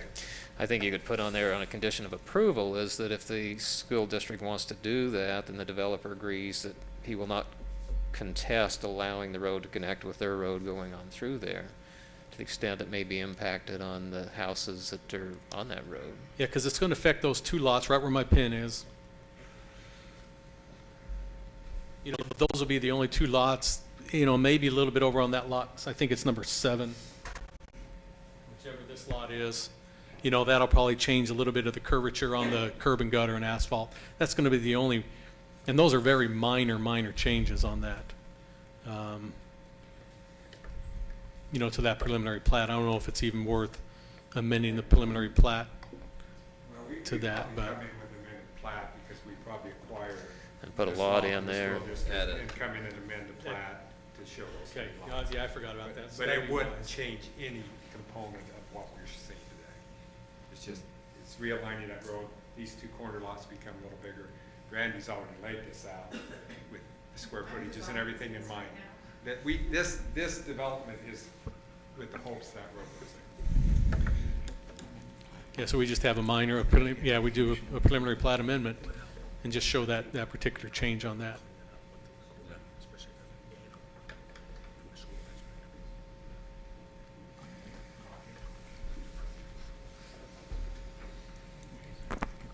Anybody ready to make a motion? If I could ask Jim a question, if the condition, and you'd probably have to maybe talk to your client, but if the condition was that upon sell of 75%, or we'd probably pick the lot number of 20 lots, whatever it is in the first phase, then the road would be completed. Is that something you think Mr. Moore would still go forward with the project with? Yes, I think it's, in all practical sense, that 75% will happen and it won't be an issue, but I do caution you that if the economy goes bad and they don't ever build phase 2, and you plat and they sell 30 lots, or 22 or 23, whatever you draw a line to, they sell one more than that line, and you say, okay, we're not gonna issue a building permit to X plus one lot, who's burdened? The developer who goes bankrupt and is gone or sells or whatever, who's burdened? Maybe he needs to bond for that to make certain there's funds available to do But it. the person that's burdened is the person trying to pull that X plus one. Not if there's a bond in building place.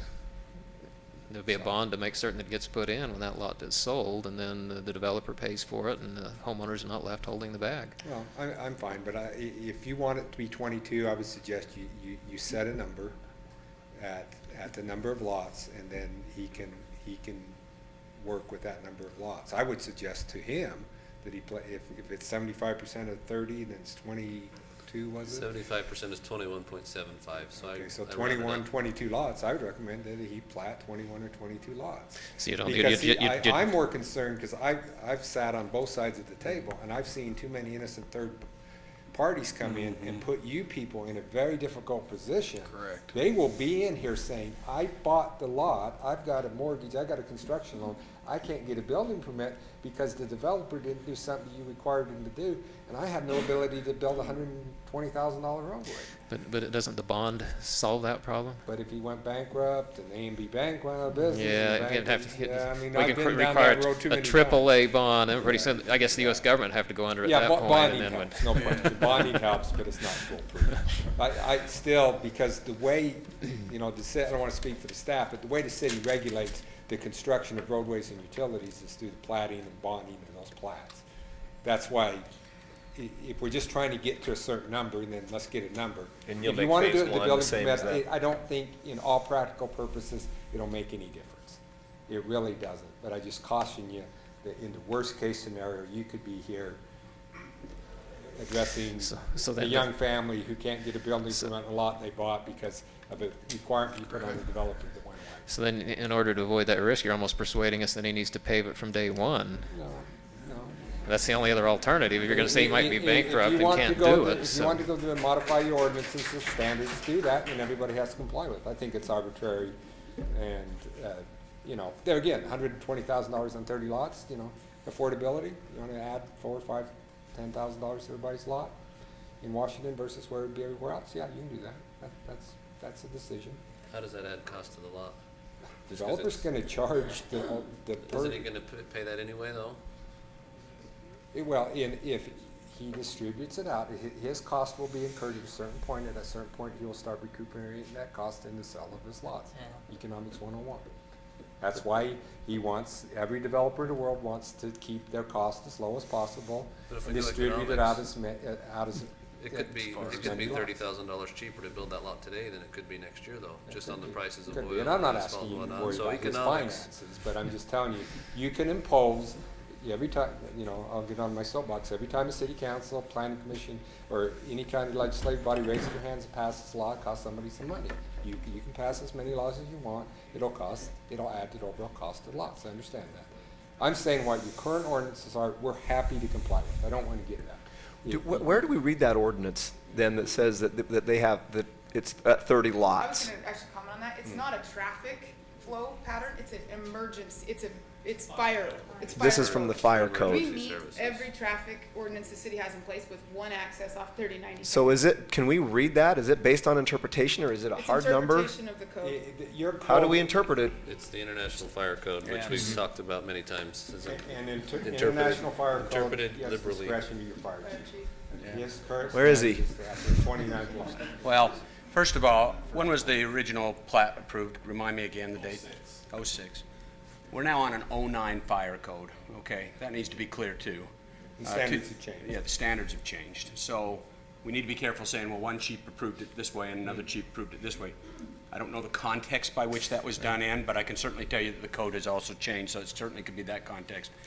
He's very consistent. This isn't something unique. This is the same requirement we have throughout. Yeah, and this is. And I do subdivisions all over the state. Yeah, and this is pretty This standard as is part of the consistent. developer review. And he provided for Mr., I can't remember the gentleman, Mr. Hunter? Is that who it was? Anyway, his codes that he was using to interpret what he had done, and so those have been given to them as well. And so, yes, it is It's the not a interpretation city of the fire ordinance. chief. It's the International Fire Code, and I'm doing subdivisions in Holiday and other places. They have the exact same standard as you. They interpret the International Fire Code.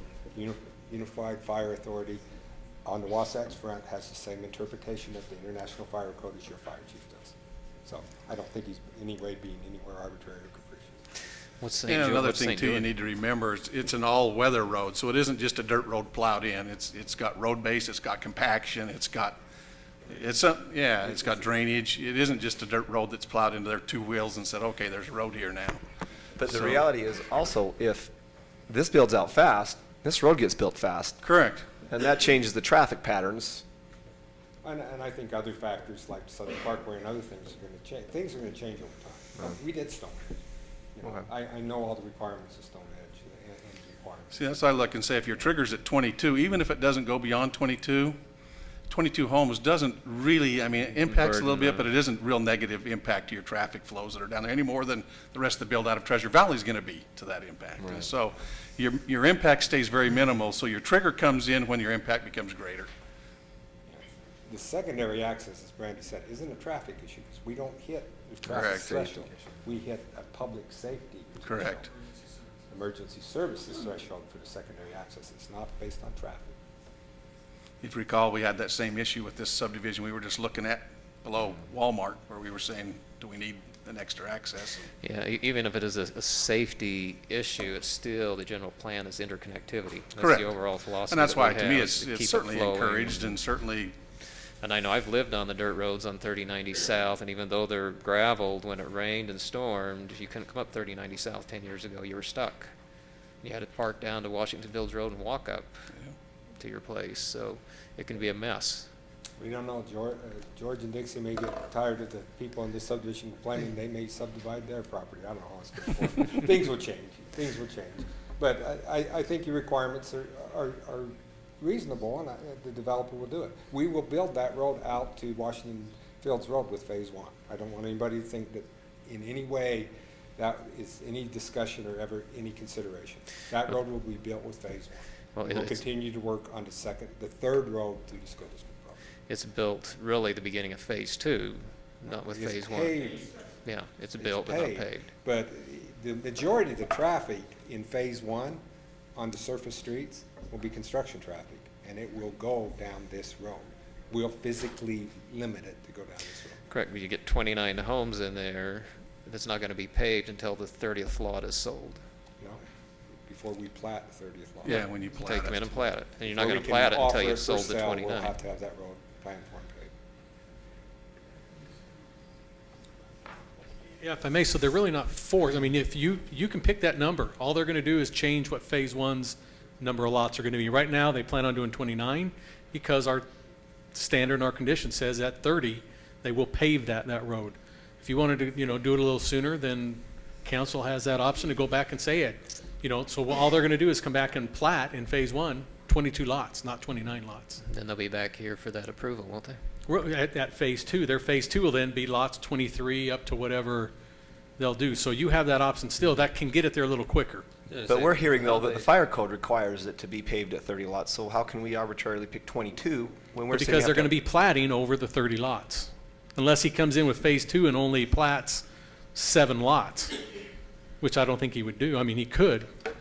Okay, so at the platting of the Phase 2, then that's the way we can move that, the pavement of that road out there. And Drew, I may, correct me if I'm wrong here, but it's just the all-weather surface is the public safety access. The paving portion is for part of Our the, fire chief, though, interprets the all-weather surface to be a minimum of asphalt. okay, so That's the at the difference. 29, Yeah. okay, thank you. So does that kind of make sense? I mean, we can turn it to 22 to get it there a little quicker, but they'll just come back with a Phase 1 of 22 lots. 22 lots, correct. When Phase 1 is done, they come in and plat And like I say, 2, they then could do- come with a Phase 2 of just 7 lots, and then it'll be at Phase 3 when they plat that. It's the platting of the 30th lot that kicks in to being. Now, he may come and do it earlier. In fact, part of what he would do would be there. So it's. I may have tipped his hand and let him know that asphalt prices are going up, so he might do it. Exactly. So I hope that makes sense. He still has that option. Mayor, somebody has a question in the audience. If you want to entertain that, I don't know. Another question from the audience? Rich Ellsmore again. In the question regarding the access, the number of housing units and the fire code, in an email that was sent to Jim Turner from the fire chief, he states in his email, basically, I have included the applicable sections of the International Fire Code adopted as the Washington City Fire Code regarding fire department access to 1- and 2-family residential developments. The appendices attached to the fire code are not enforceable as statutory regulations unless specifically adopted by the local political subdivision. In Washington, they are not so adopted. So that's his opinion. Now, the coding states that developments of 1- or 2-family dwellings where the number of dwelling units exceeds 30 shall be provided with separate and approved fire apparatus access roads and shall meet the requirements of section D104.3, whatever that is. Well, and So there's no restriction from us being stricter than the fire code. Exactly. I'm just saying that that's where this is coming from. You know, that's the International Fire Code, and according to the fire chief, it is not an adopted statutory requirement. So just to clarify that. And if we're going to be more restrictive with this one, we'd have to be more restrictive with all of them. Well, I think we have good reason to be more restrictive on this one, which was that it was originally approved at 2 paved lots, 2 paved accesses at day 1. And initial And development. so there's a connection to that requirement. The question is whether we want to hold it to that or whether we think we can address the concerns without holding them to that. Yeah, I still feel with the safety issues, the roads, the people on it, the buses, the risk of never having a paved road on the other side, I think we need to have it sooner than that. I think there's sufficient factual basis to justify requiring it at less than 30 lots. I agree. You know, I always look at the people who bought and maybe did their homework and looked at what was originally platted here.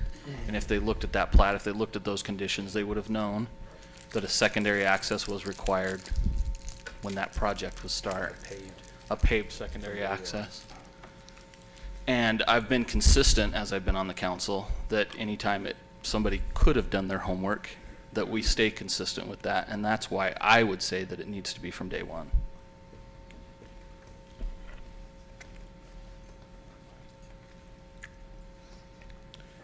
That would, So with that, I'll make a motion, if no one else wants to talk. I'll make a motion that we approve the preliminary plat with the changing the condition number 11, that the secondary access will be required to be paved immediately, just like it was in the original plan. So.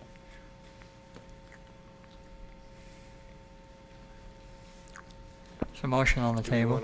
Do I need to clarify that? Yeah, I better, because immediate means they have to go out before they do a final plat. Can we just say Okay. at the recording? At of- recording. Of any phase of the subdivision? Well, That's but fine. I've worked a few times on road issues, and sometimes it's beneficial not to have construction traffic drive on these Yeah, paved the big roads. trucks. It's better to actually pave it once they're done with all their heavy work. And so, I'm wondering, Drew, where could we draw the line that would speed this up, but also try and accommodate the fact that there will be 9 months of heavy traffic and things like that that don't need to have a paved road? Well, then we get back to numbers of houses almost. I mean, either you say at the C of O of the first residence in there would be what I would say. If you want to do down Okay. to That's to C of 0 O's, heavy or work, immediately, everything's all- then C I of O. would say before the C of O of the first home is The secondary issued, paved access. then paved access. that's where I would say, if you want to go to that far to the extreme of it, to that point, that's what I would recommend. What's the minimum number of lots they could have on a phase? There is no, I So mean, you one said, you lot. said if we put it at 22, they would come and do a phase of 22. Could they Right. do a 1-lot phase? You can, I don't know why you would. You could one lot it all day, you Because could. they've got some smart engineers. Yeah, because anytime you subdivide in any lot, and so in essence, you have one piece. So if I make one lot out of here, I'm in all reality making two. I'm splitting, I'm subdividing into two. So the way the code reads, if you split any lot into at least two and you create a new road, a subdivision is required. So they could come back with minor subdivisions for 94 times if they wanted. a lot Actually, be of work. 93. Be I wouldn't entertaining. recommend it. You know, the benefit to us would be all the filing, you know, fees they'd pay, but not that that's that great. But nobody would do that. Like, I guess I shouldn't say nobody. There might be one I person like who it has lots of money to waste and says, I'd like to do it. It gives him some capital. So you could say the C of O at the first lot or the I'll- C of O that's of what I'll X change it. amount. I would, Yes. I will amend my motion. could we maybe just, A minute more. let it, After we have a little let bit it of die discussion. for just a minute and then bring it back? And nobody has to Well, second you it. can, yeah, you don't have to Yeah, you second don't it. have to second it. Okay, because die for a I just second. want to make sure, I like the direction he's going here, but I want to make sure that the condition 12, we're comfortable with that wording as well. I guess I'd defer to the attorneys to. Did we lose it? Mayor, did we lose that last? No, the Motion. motion, unless you want to rescind your motion. Oh, I just say that dies for There's lack of nobody- a second. Yeah. Okay, no Okay, second. dies for lack of a second. Okay. The condition 12 says the developer will only use the secondary access from Washington Fields Road into the development for construction vehicles and construction personnel. Well, the developer is the developer, but we'll have a lot of contractors that aren't necessarily the developer. And I think we talked about limiting access to 3930 and maybe some sort of agreement for construction personnel.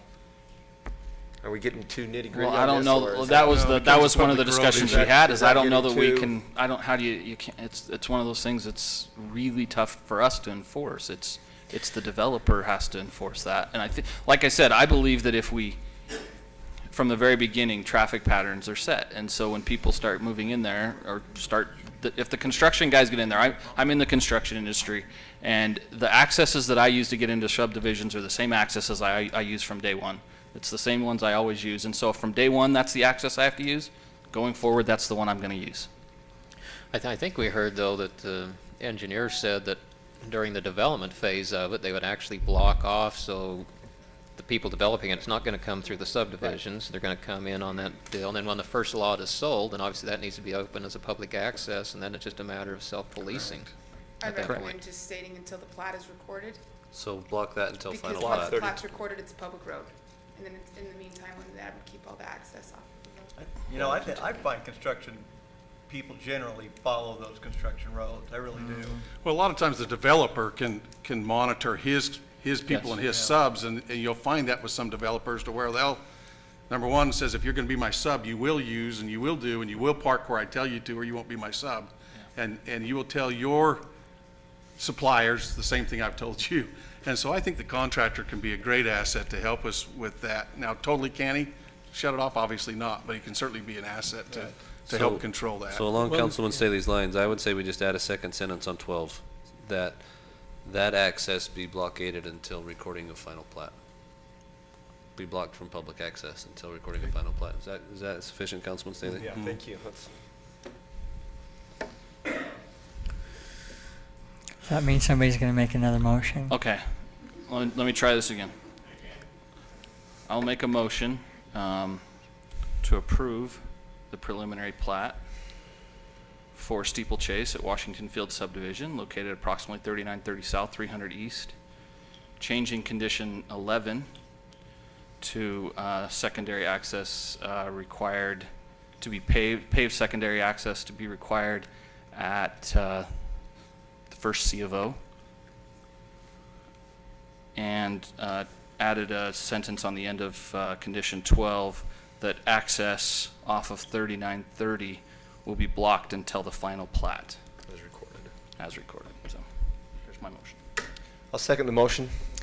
There is a motion on the table and a second. Nay, I think we need to have some accommodation rather than the first C of O to use some common sense in there on the developer side, so I'll nay. Staley, aye. Hudson, aye. Segmiller, nay. Turek, nay. Okay. I'll make a motion, Mayor, that Okay. we approve the preliminary plat with item number 12 adding that the access will be blocked until recording of the final plat. Blocked to public access till recording of final plat. I'm sorry. That the I think that's the same thing preliminary on plat be 12 that approved, we had before. identical to Councilman Hudson's, with the exception that we require that it be paved at C of O on the 75th after 75% of the lots have been developed, and then that makes it so that it's whatever size of plat or phase they bring in, once 75% of those have C of O. 75% of the lots of the first phase. Let's just put a number in there, Councilman. I think No, that way no, they I know, like the that number. way they know what to come in with a plat No, too, that's- and that gets that's- away. Yeah. I like the number, except that the percentage, they then propose a phase based on common sense, and then whatever the phase is, once it's 75% occupied. But Essentially, we can make our phase bigger. So what if we make it to 100 units? We get to 29 lots Mhm. with a piece of fire chief. I agree. Yeah, because That's I would say I just either, just put a number to Okay, it. so let's Take your say- either 22. 75% of or up to, because if they come in at 45 Well, and we follow let's that just say- to the T, you could see they could do I a can see that. 45. I can see they could make a jumbo phase. Yeah. We've got smart engineers. I would say let's just draw it at 20 lots. Once C of O's been issued on 20 lots, Let them do their phasing. they can The phase C it of out. O after Is the it C of O or of the building 20th. permit? C of O, the 20th lot, Period. then requires a second paved They can do their access. phasing however they want to do their I'd say phasing. C of O, the 21st lot. Can we, Okay. can we talk about that one sec? Sure. The C of O on the 21st lot, what happens if somebody's a slow builder and so you've sold all the other lots, but you still haven't got C of O? Why not pulling on the building permit? 20th building permit pulled, that way you can't have a whole bunch of lots out there going. Well, and if we're talking, trying to accommodate the developer's interest, it's really the sale of the 21st lot. That Yeah, would that's be the really best where thing.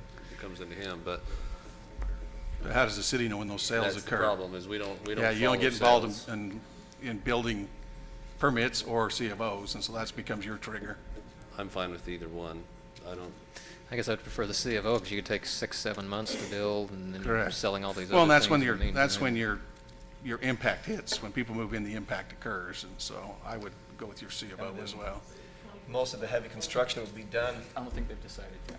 We're still discussing. My motion is not even formally made yet, so don't try and write it yet, Most of yeah. the heavy construction is done when the first C of O is granted anyway. I agree. Say that again. I said most of the heavy construction is done when the first C of O is granted anyway, so why put a number on it?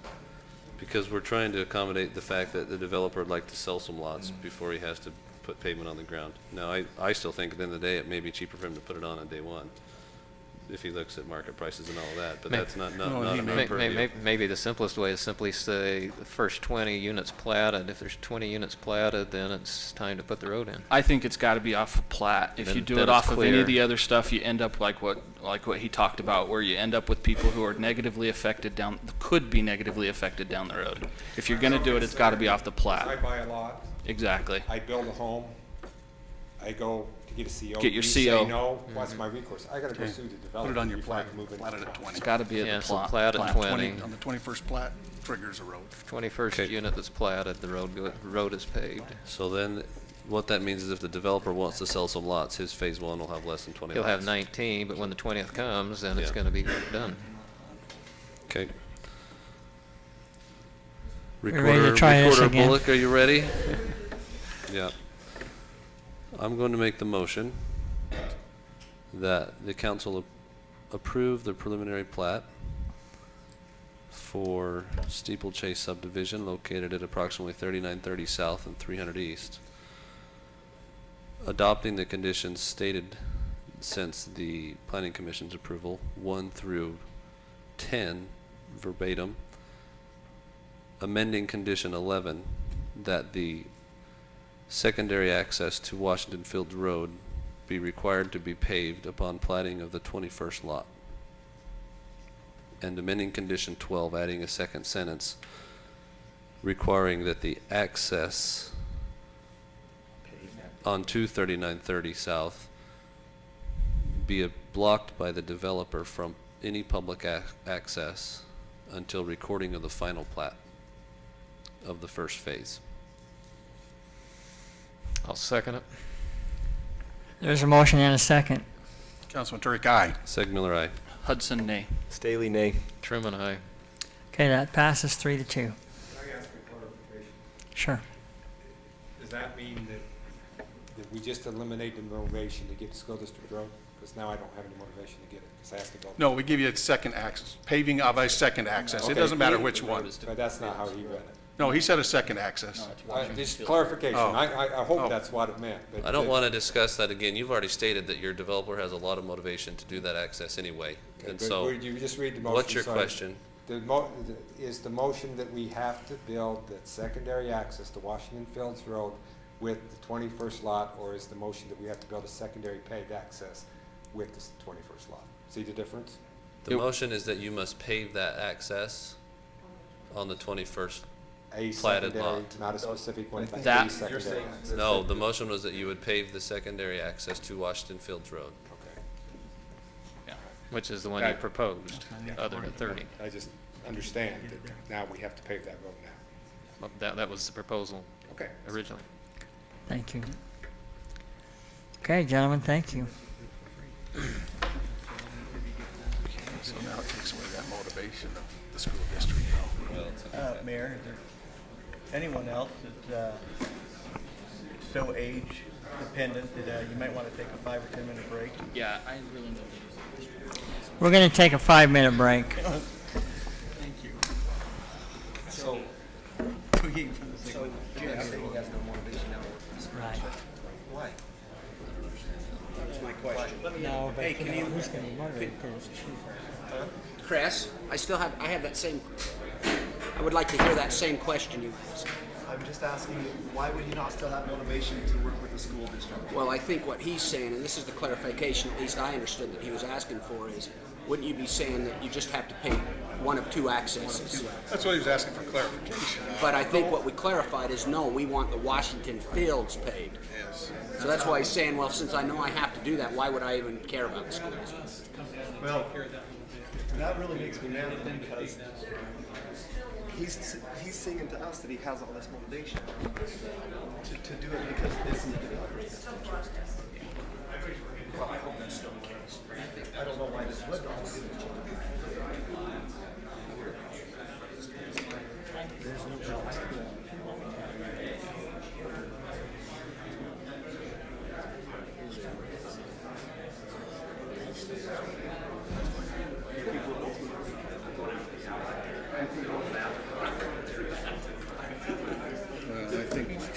Well, I think that you'll see.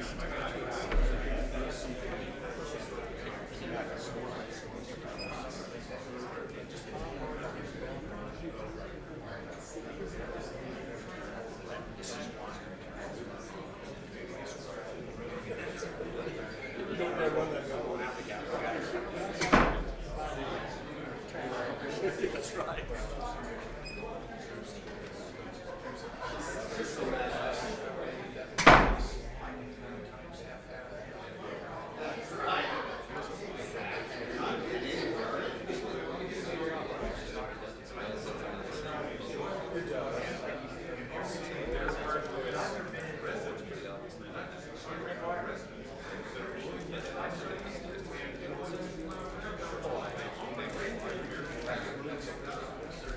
All I can say is you guys really must hate yourselves. Or love pain. That's right, you guys are. How you doing? Good, yeah. Oh, ain't it great? How are you? I'll get you out there, yeah. You must hate yourself for sitting through all that. Well, I didn't have a choice. I wish I had known what I was walking into. I could have gone and had dinner first. That's right. I'd have ordered pizza.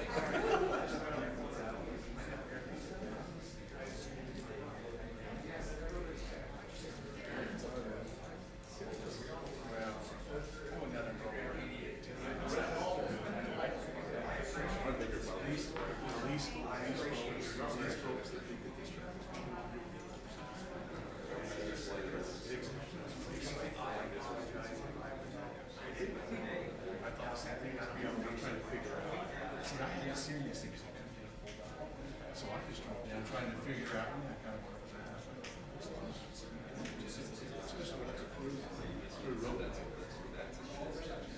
Correct, yeah, go straight through.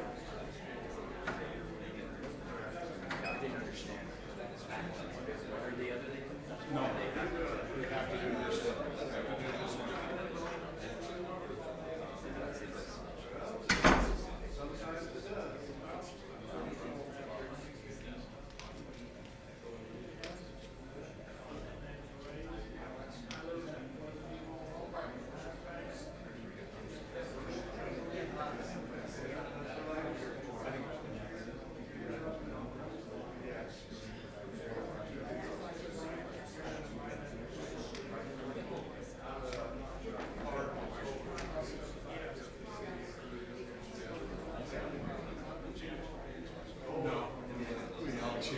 I'll change your traffic patterns.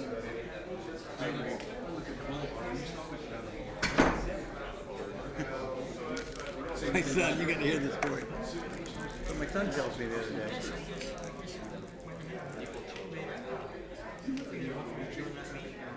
I drove snow cone because that stuff can be used. He doesn't think it's in his best interest to do it. Well, certainly it's cheaper. I think what he'll do is, they get that road moving.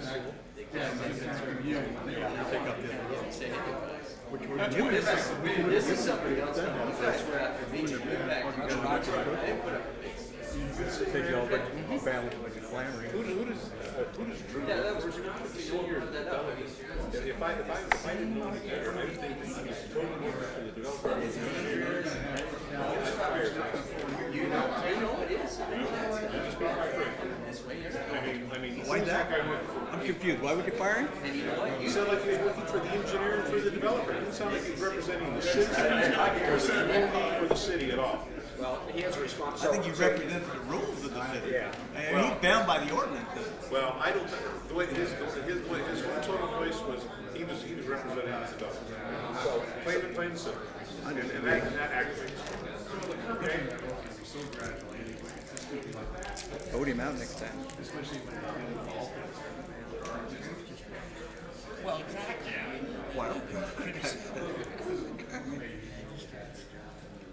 I mean, the criticism we have. I wanted to, but you guys were all wow, this is great. I'm glad I came. Every developer One developer don't think you work for him. Why don't you call this back?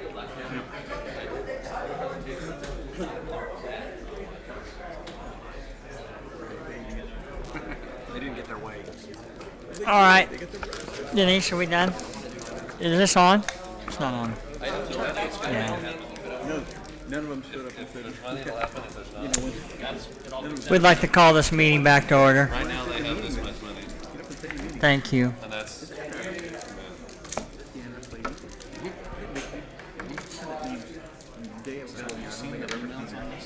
Okay.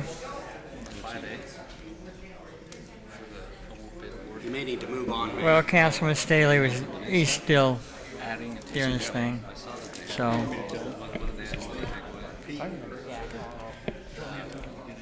yeah. Sure. Let's move on. Okay, we're going to move on to item 5. Curious. It'd be the first time we've had it. As soon as I saw the bids, I'm like, oh, sweet. So I'm curious to see if the number one bidder is going to correct this whole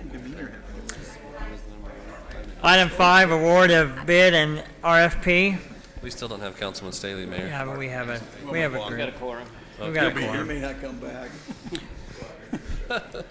Consideration to award a bid for the Washington Fields Road Water and Wastewater Pipeline Relocation Project. Lester, you've changed. For the better, I might say. Better looking. Yes. Yeah, Better looking. Tough one. that's not even a compliment. Is it?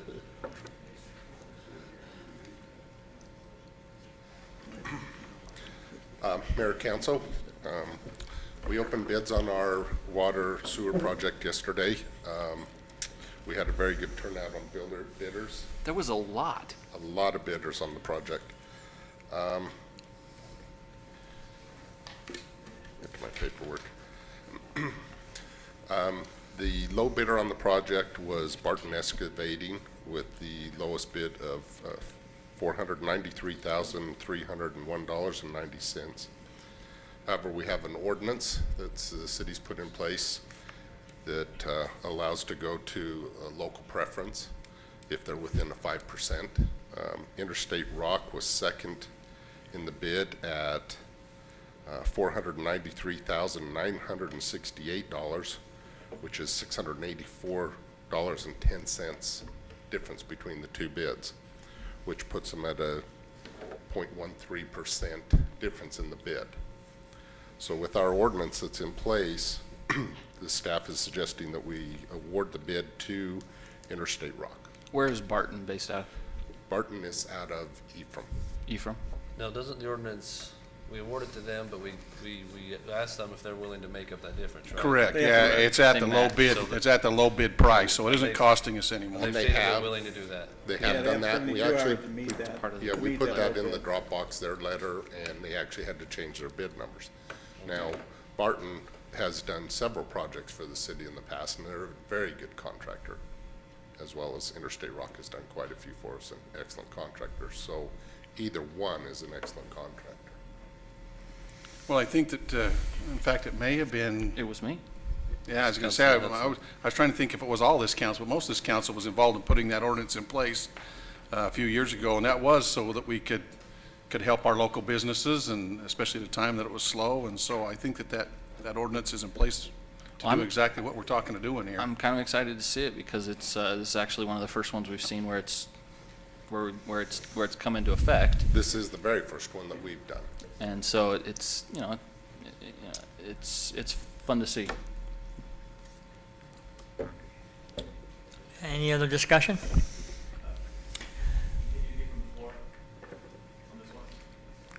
Come on up. Council, Jason Velez, I'm a community member here. Jason Velez, V-E-L-E-Z, community member. I live up in Green Springs. I'm also an attorney here in town, represent Barton Excavating. And I do understand the intent behind the ordinance, and I think as it relates to Washington City, I think that's a pretty strong motivation to do that. I think if you look at the ordinance, it shall be given preference to local vendors of the city. I think we start extending this out to the county, you start getting in a much more gray area, both constitutionally and also for public benefit. Because the reality is that if this is the first time it's in place, we've just mentioned that we had a great number of turnout. Eventually, we're going to drive away any outside business and the competition that it promotes. So I think that I would ask the council to really consider the difference between a county business, somebody just, in hurricane business provider, and of Washington City, and what the intent behind this ordinance is. I don't know that we derive any benefit. I tried to look a little bit at the budget and saw that one of the biggest funding comes from the state. So whether it's an Ephraim business or a hurricane business, if they're paying their state taxes, that money goes to the state, comes back to the city via the road fund. It's not quite the same. I don't know what impact, I don't know the relationship between a county business and. So what you're saying is, the ordinance states that a local vendor must meet certain qualifications, which it does. There's 3 of them. And those are commercial office, store, distribution center, other place of business within the boundaries of Washington City, current city business license, and at least 1 employee physically located in Washington City. And then our ordinance states that all 3 must be met to qualify. Are you saying that Interstate doesn't meet those 3? No, what I'm saying is in the first part here, in part 1, preference shall be given to local vendors. Yeah. And that's immediately defined in the first. Local vendor is A, B, or C. Washington City is a true local vendor. Yeah, but Now- if you look No, below that, then let me get there. uh-huh. Then at least 3 criteria must qualify as a local vendor. If there are no local bidders that qualify as a local vendor, i.e. the first part, the same preference may. Then so it's a discretional. So I think that that's wording is probably expresses the intent. We want to give city businesses the opportunity and a preference, and I think the 5% is within reason. I do think that there's potentially some issues, but I'm not here to address the issues of a city contractor.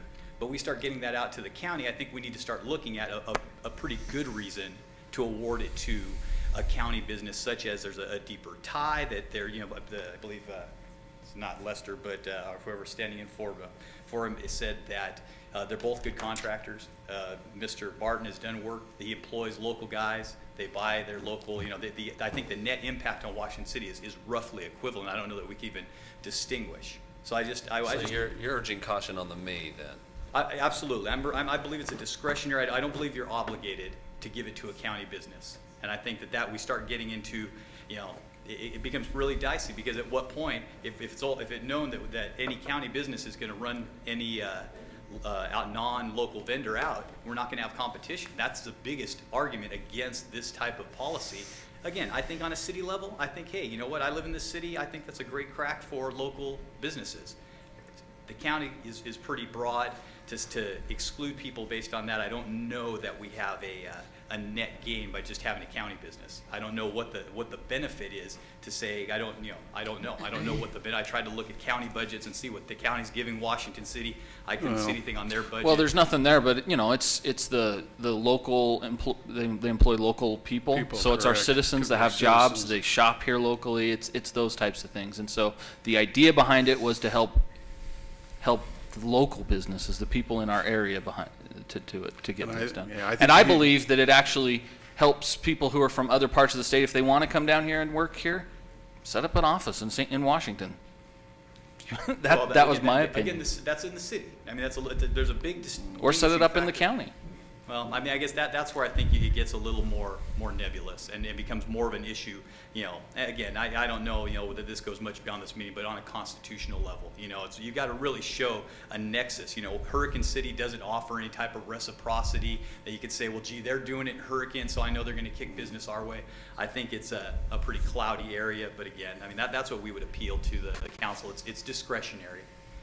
Mr. Well, I think Martin? the intent of the council was exactly what Councilman Hudson stated, is we felt like number one preference should be to our city businesses.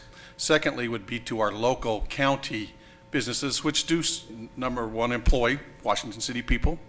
Number two, shop at our Walmarts and eat at our restaurants. And so it does benefit Washington City to have county businesses working here if we can encourage that. And so I think we do see some benefits by encouraging that affect directly Washington City. And I understand that. I mean, Mr. Barton indicates that he hires Washington County and Washington City employees.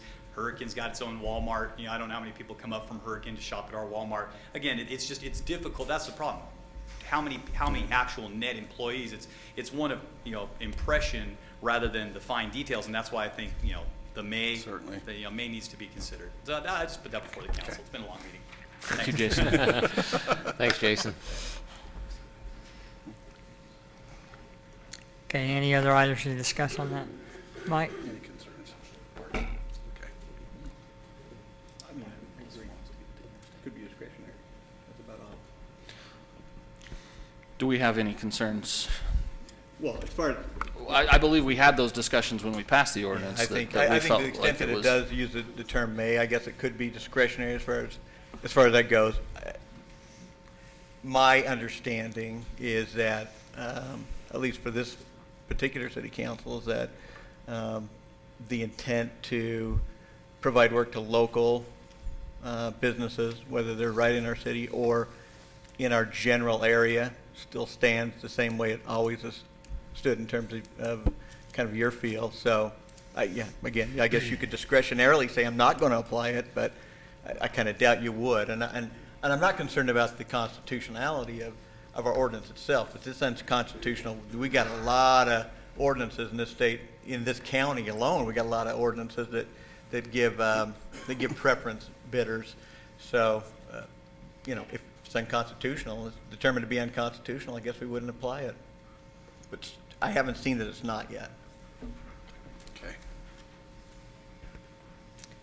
Would you like to make a motion? Certainly, I'll make a motion, Mayor, that we award the bid of our Washington Fields Water and Wastewater Relocation Project to our local bid preference, which will be Interstate Rock for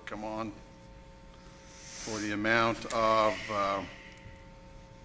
$493,301.90. I'll second. There's a motion and a second. Truman, aye. Staley, aye. Hudson, aye. Sigmiller, aye. Turek, aye. All right, thank you, gentlemen. Mike, how were we on the number for the engineers? In terms of- Engineer's estimate was 619,000, so we were about 170,000 low. Item 6, new business, consideration to approve a policy requiring all future uses of the Covington home receive prior approval from the council until such time that council has adopted and approved a master/strategic plan concerning the use and purpose of the Covington home. Councilman Segmar. Yeah, Mayor, this is just a follow-up to our discussion of the last meeting and some of the concerns and issues that we discussed, and unless the council want to talk a bit more about this, my recommendation is, I guess I would make one comment. We do have some committees that councilmen serve on, such as the Community Center Committee. I'm comfortable if the council people that sit on those committees give approval of a use, that would be sufficient. In other words, if there's some member of the council there enough that there's some representation, and I'm okay with that, but I mainly just recommending that we make a formal statement that uses of the home should be approved by the council. And I would agree with that. I think that council ought to be involved in whatever's going on over there, so it's not ad hoc and people get their feelings hurt and doing this, and so I would support that. Do we need, does this have to be a written? I don't think it needs to be written. I just No. think a vote so that we can say whether we approve that or not. That there's a With a policy stare, in with a place. stare, everyone. Well, Just some I council believe anytime we representative. take a vote, it has to be something that's written, as far as I remember it. Am I wrong? No, we're so. It's I don't, 6A. 6A. Hang on. It's to approve a policy. Oh, the policy. Policy. Well, no, it tends to be that you take votes on things that commit the city to paying out of the funds, Okay. generally is. To the extent that the mayor would like to see the votes actually taken, go ahead. I watch some of our other groups around here, and they do voice votes on stuff that we do absolute counts on, so. I think it's just a policy. I think we can all agree that that's the policy, and that's to be adhered to. I'm not so sure we need to take a vote on that. okay, policy. If you're all comfortable with it. Yeah, I think that's Okay. only right. And We're going to move on then. Item B, consideration to approve the sale of property between the Pleasant View Mobile Home Park and Washington City Dog Park, located approximately 450 south between 200 and 300 east. Roger Carter. Mayor and council, we discussed this. We've of course been aware for some time that there has been an encroachment by the mobile home park on, excuse me, on the city's property. We informed the owner as well as the individual owners sometime back when we developed the dog park that there was an encroachment and that we were not asking for that to be remedied at the time, but there could be some time in the future when that was asked. I believe it's the intention of the owner of the RV or mobile home park to actually sell, and so they're trying to clean up that property as well. And so they've made a proposal to us to basically remedy the encroachment by purchasing that strip. So that's what it really is it's a remedy to the encroachment. It's approximately 3,441 square feet. This has been surveyed. And kind of the going right-of-way for that is about $2.50 a square foot, which comes to a total of $8,602.50. And it would be staff's recommendation that this does not constitute a significant parcel for us either. Plus, it is, again, remedy and an encroachment issue. But it would be staff's recommendation that we approve the sale of the encroachment. So as we look at this, that $8,000, where do we put that in the budget, or is that going, or is there there's secondary? so many places Or that is it that could a go. secondary? I know, but do we have a secondary fund, or? We would where probably do we just put bring it in initially as a miscellaneous revenue. Okay. Just in the general fund. As we balance out towards later in the year, then we'll. Yeah, because for instance, we had to, I encoded to special projects a fund on demolition across the street, which of course was not budgeted for, so all that'll have to be remedied a little bit at a budget opening. Okay. And so I would just recommend that, but. Okay. Well, and there's really no other person that would want to buy this, and the only other solution is to eject them off that piece, and I don't think that's a good solution. It'd cost us more to do that than it would to just sell it to them. And there is no purpose. I mean, the fence is built to recognize the encroachment, the whole bit. Yeah. There's also a county encroachment, isn't there? There is. There's some county stuff. We had to deal with the same thing a little bit, but I think they're resolving that as well. I think. It's always best if you come up here before you get Denise looking at you and giving you the steely eye. I'd like to first say, Mayor, I don't think you're that old. Thank you. They made mention of that. You better mention your name so we know who's lying Walter. today. Mark Walter, representing the Belmonts. Thank you, Roger, because you articulated it well. You're accurate. There is also an encroachment on the county over there, we have resolved that. They've already approved it. We're settling up as soon as their attorney gets paperwork done. Actually, the county, I believe the assessor's office is who came up with the valuation on it. The county had their in-house people go ahead and value their property. And so we, in our proposal, equally applied it to the Washington City piece. When I became aware of it and aware of the issues, we try not to perpetuate it into the future. So we appreciate you hearing this issue, and hopefully we can solve it and everybody goes away happy, which I think it will. It'll make sure we don't kick the can down the road.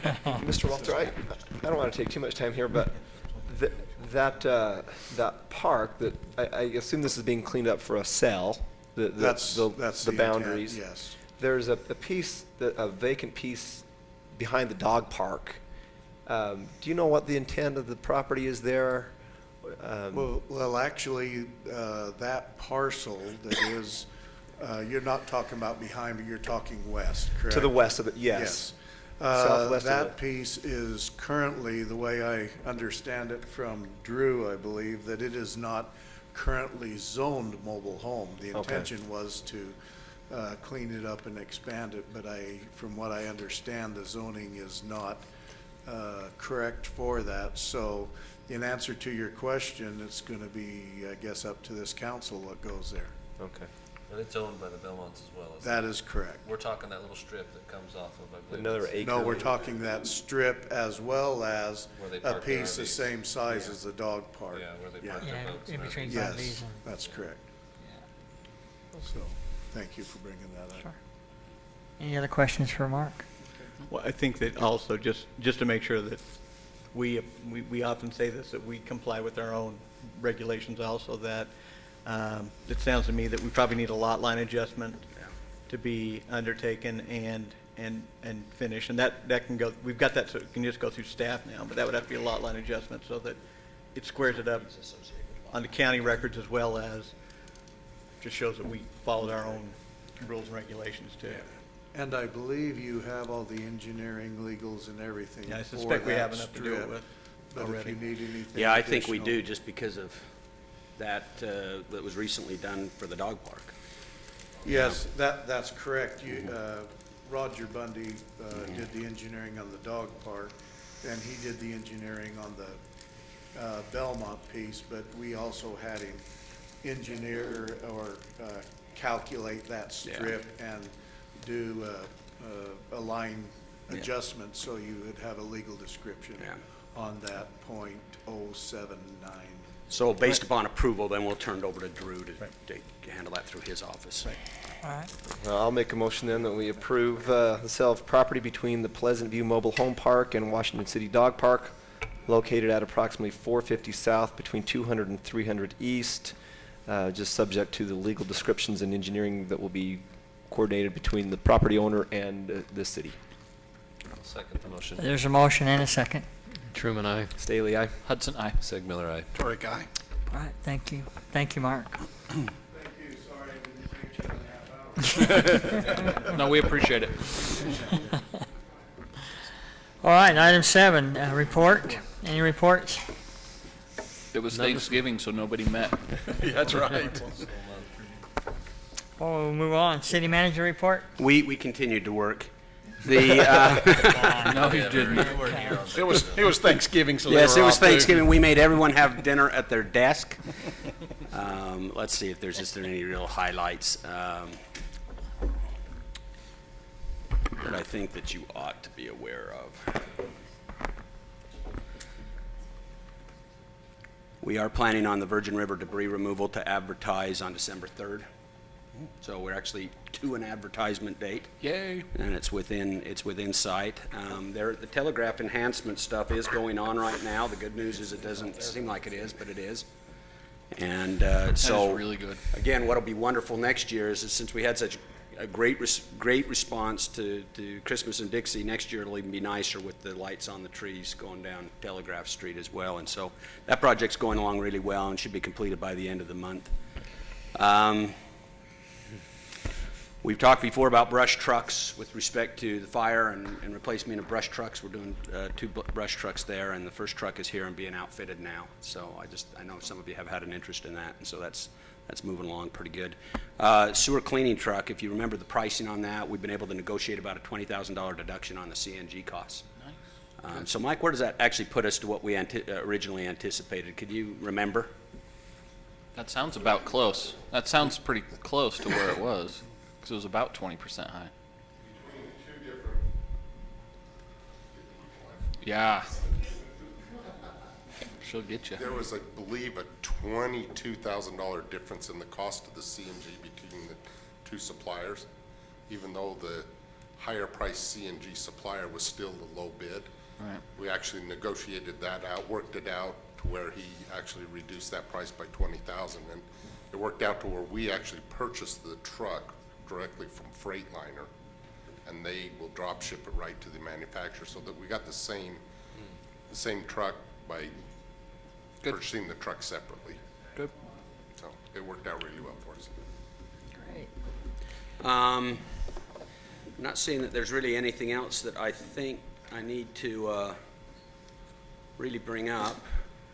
The only other item I will bring up that I talked to 1 or 2 of you about, I know I talked to the mayor and 1 or 2 others, is there are a number of years ago, and I don't know when they rotate these, to be honest with you, it might be on a 4-year cycle, I can't remember, but there is currently, that's coming available, 3 available seats on the Water Conservancy District. The last time these seats became available, we made some effort to recommend a particular individual to serve on that. Wasn't accepted. The most qualified water expert in the county. I've been told I have to be nicer. But it would probably be my recommendation to the council if we do have, and those filings I think need to occur by the 7th, I believe, of December, or the 5th, okay.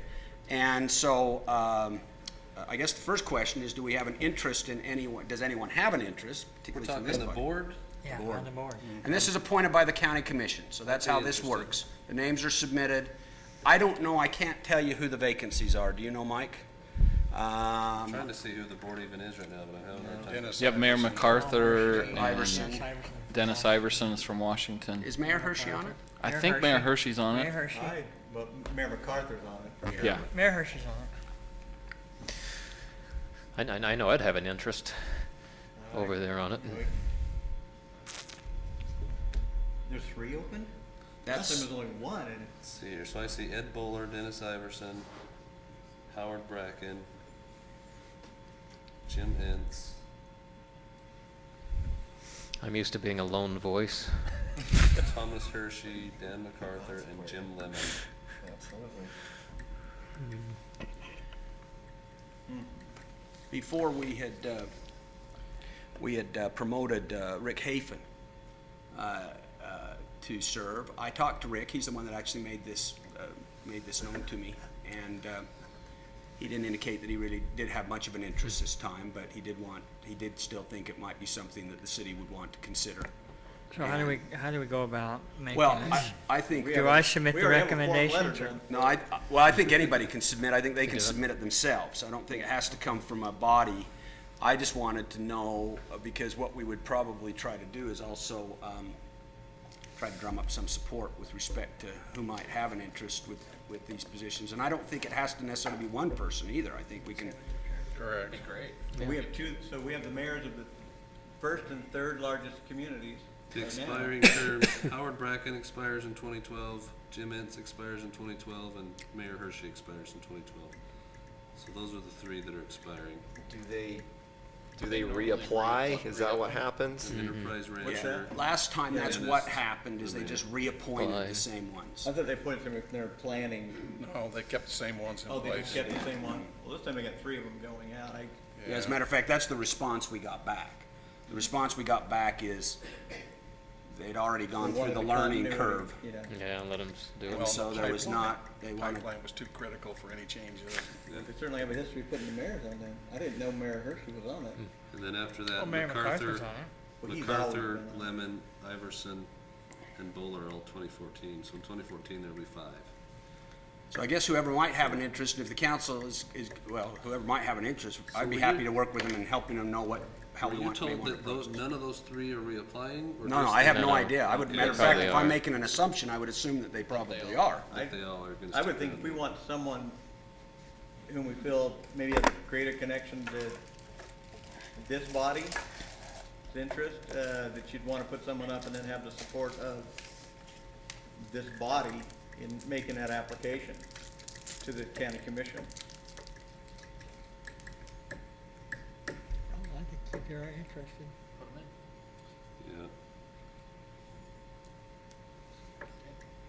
Is there an application they fill out, or? I think it's just a letter of interest if I remember what happened a few years ago. Okay.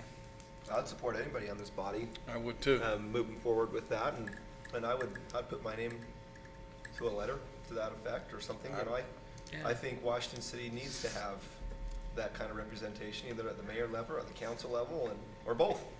I Okay. mean, Well, I just know we got mayors from 2 cities on there. Yeah. And Let's go see so here. elected officials We've got on it. Bowler. And who are the other ones again? Council State Miller? Say those again. We've Do any of got- them have Gentleman close from connections with Enterprise. Santa Clara? Jim Ince. Jim Jim Ents is the Santa Clara. You've got Ed Bowler, who's with Southern Utah Title, and he serves on irrigation boards in Santa Clara. Iverson, who's a rancher and ex-House of Representatives and ex-Washington City Council member. Howard Bracken's an Enterprise rancher. Jim Ince is a St. George dentist.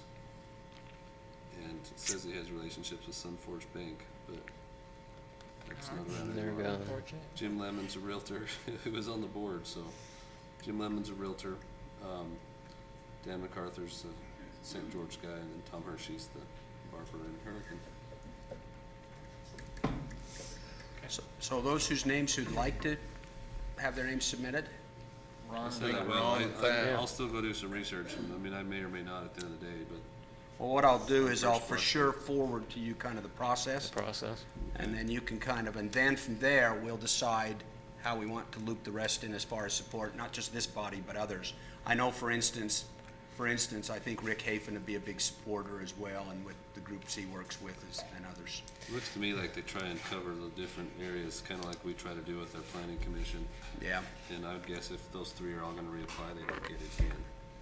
Yeah, but I think it's more difficult when you have an elected official, and I think that was maybe one of the, because really, let's face it, Rick Hafen, an ex-mayor, and, water expert, he wouldn't need to have a lot of, To be involved, catch-up yeah. time. Yeah.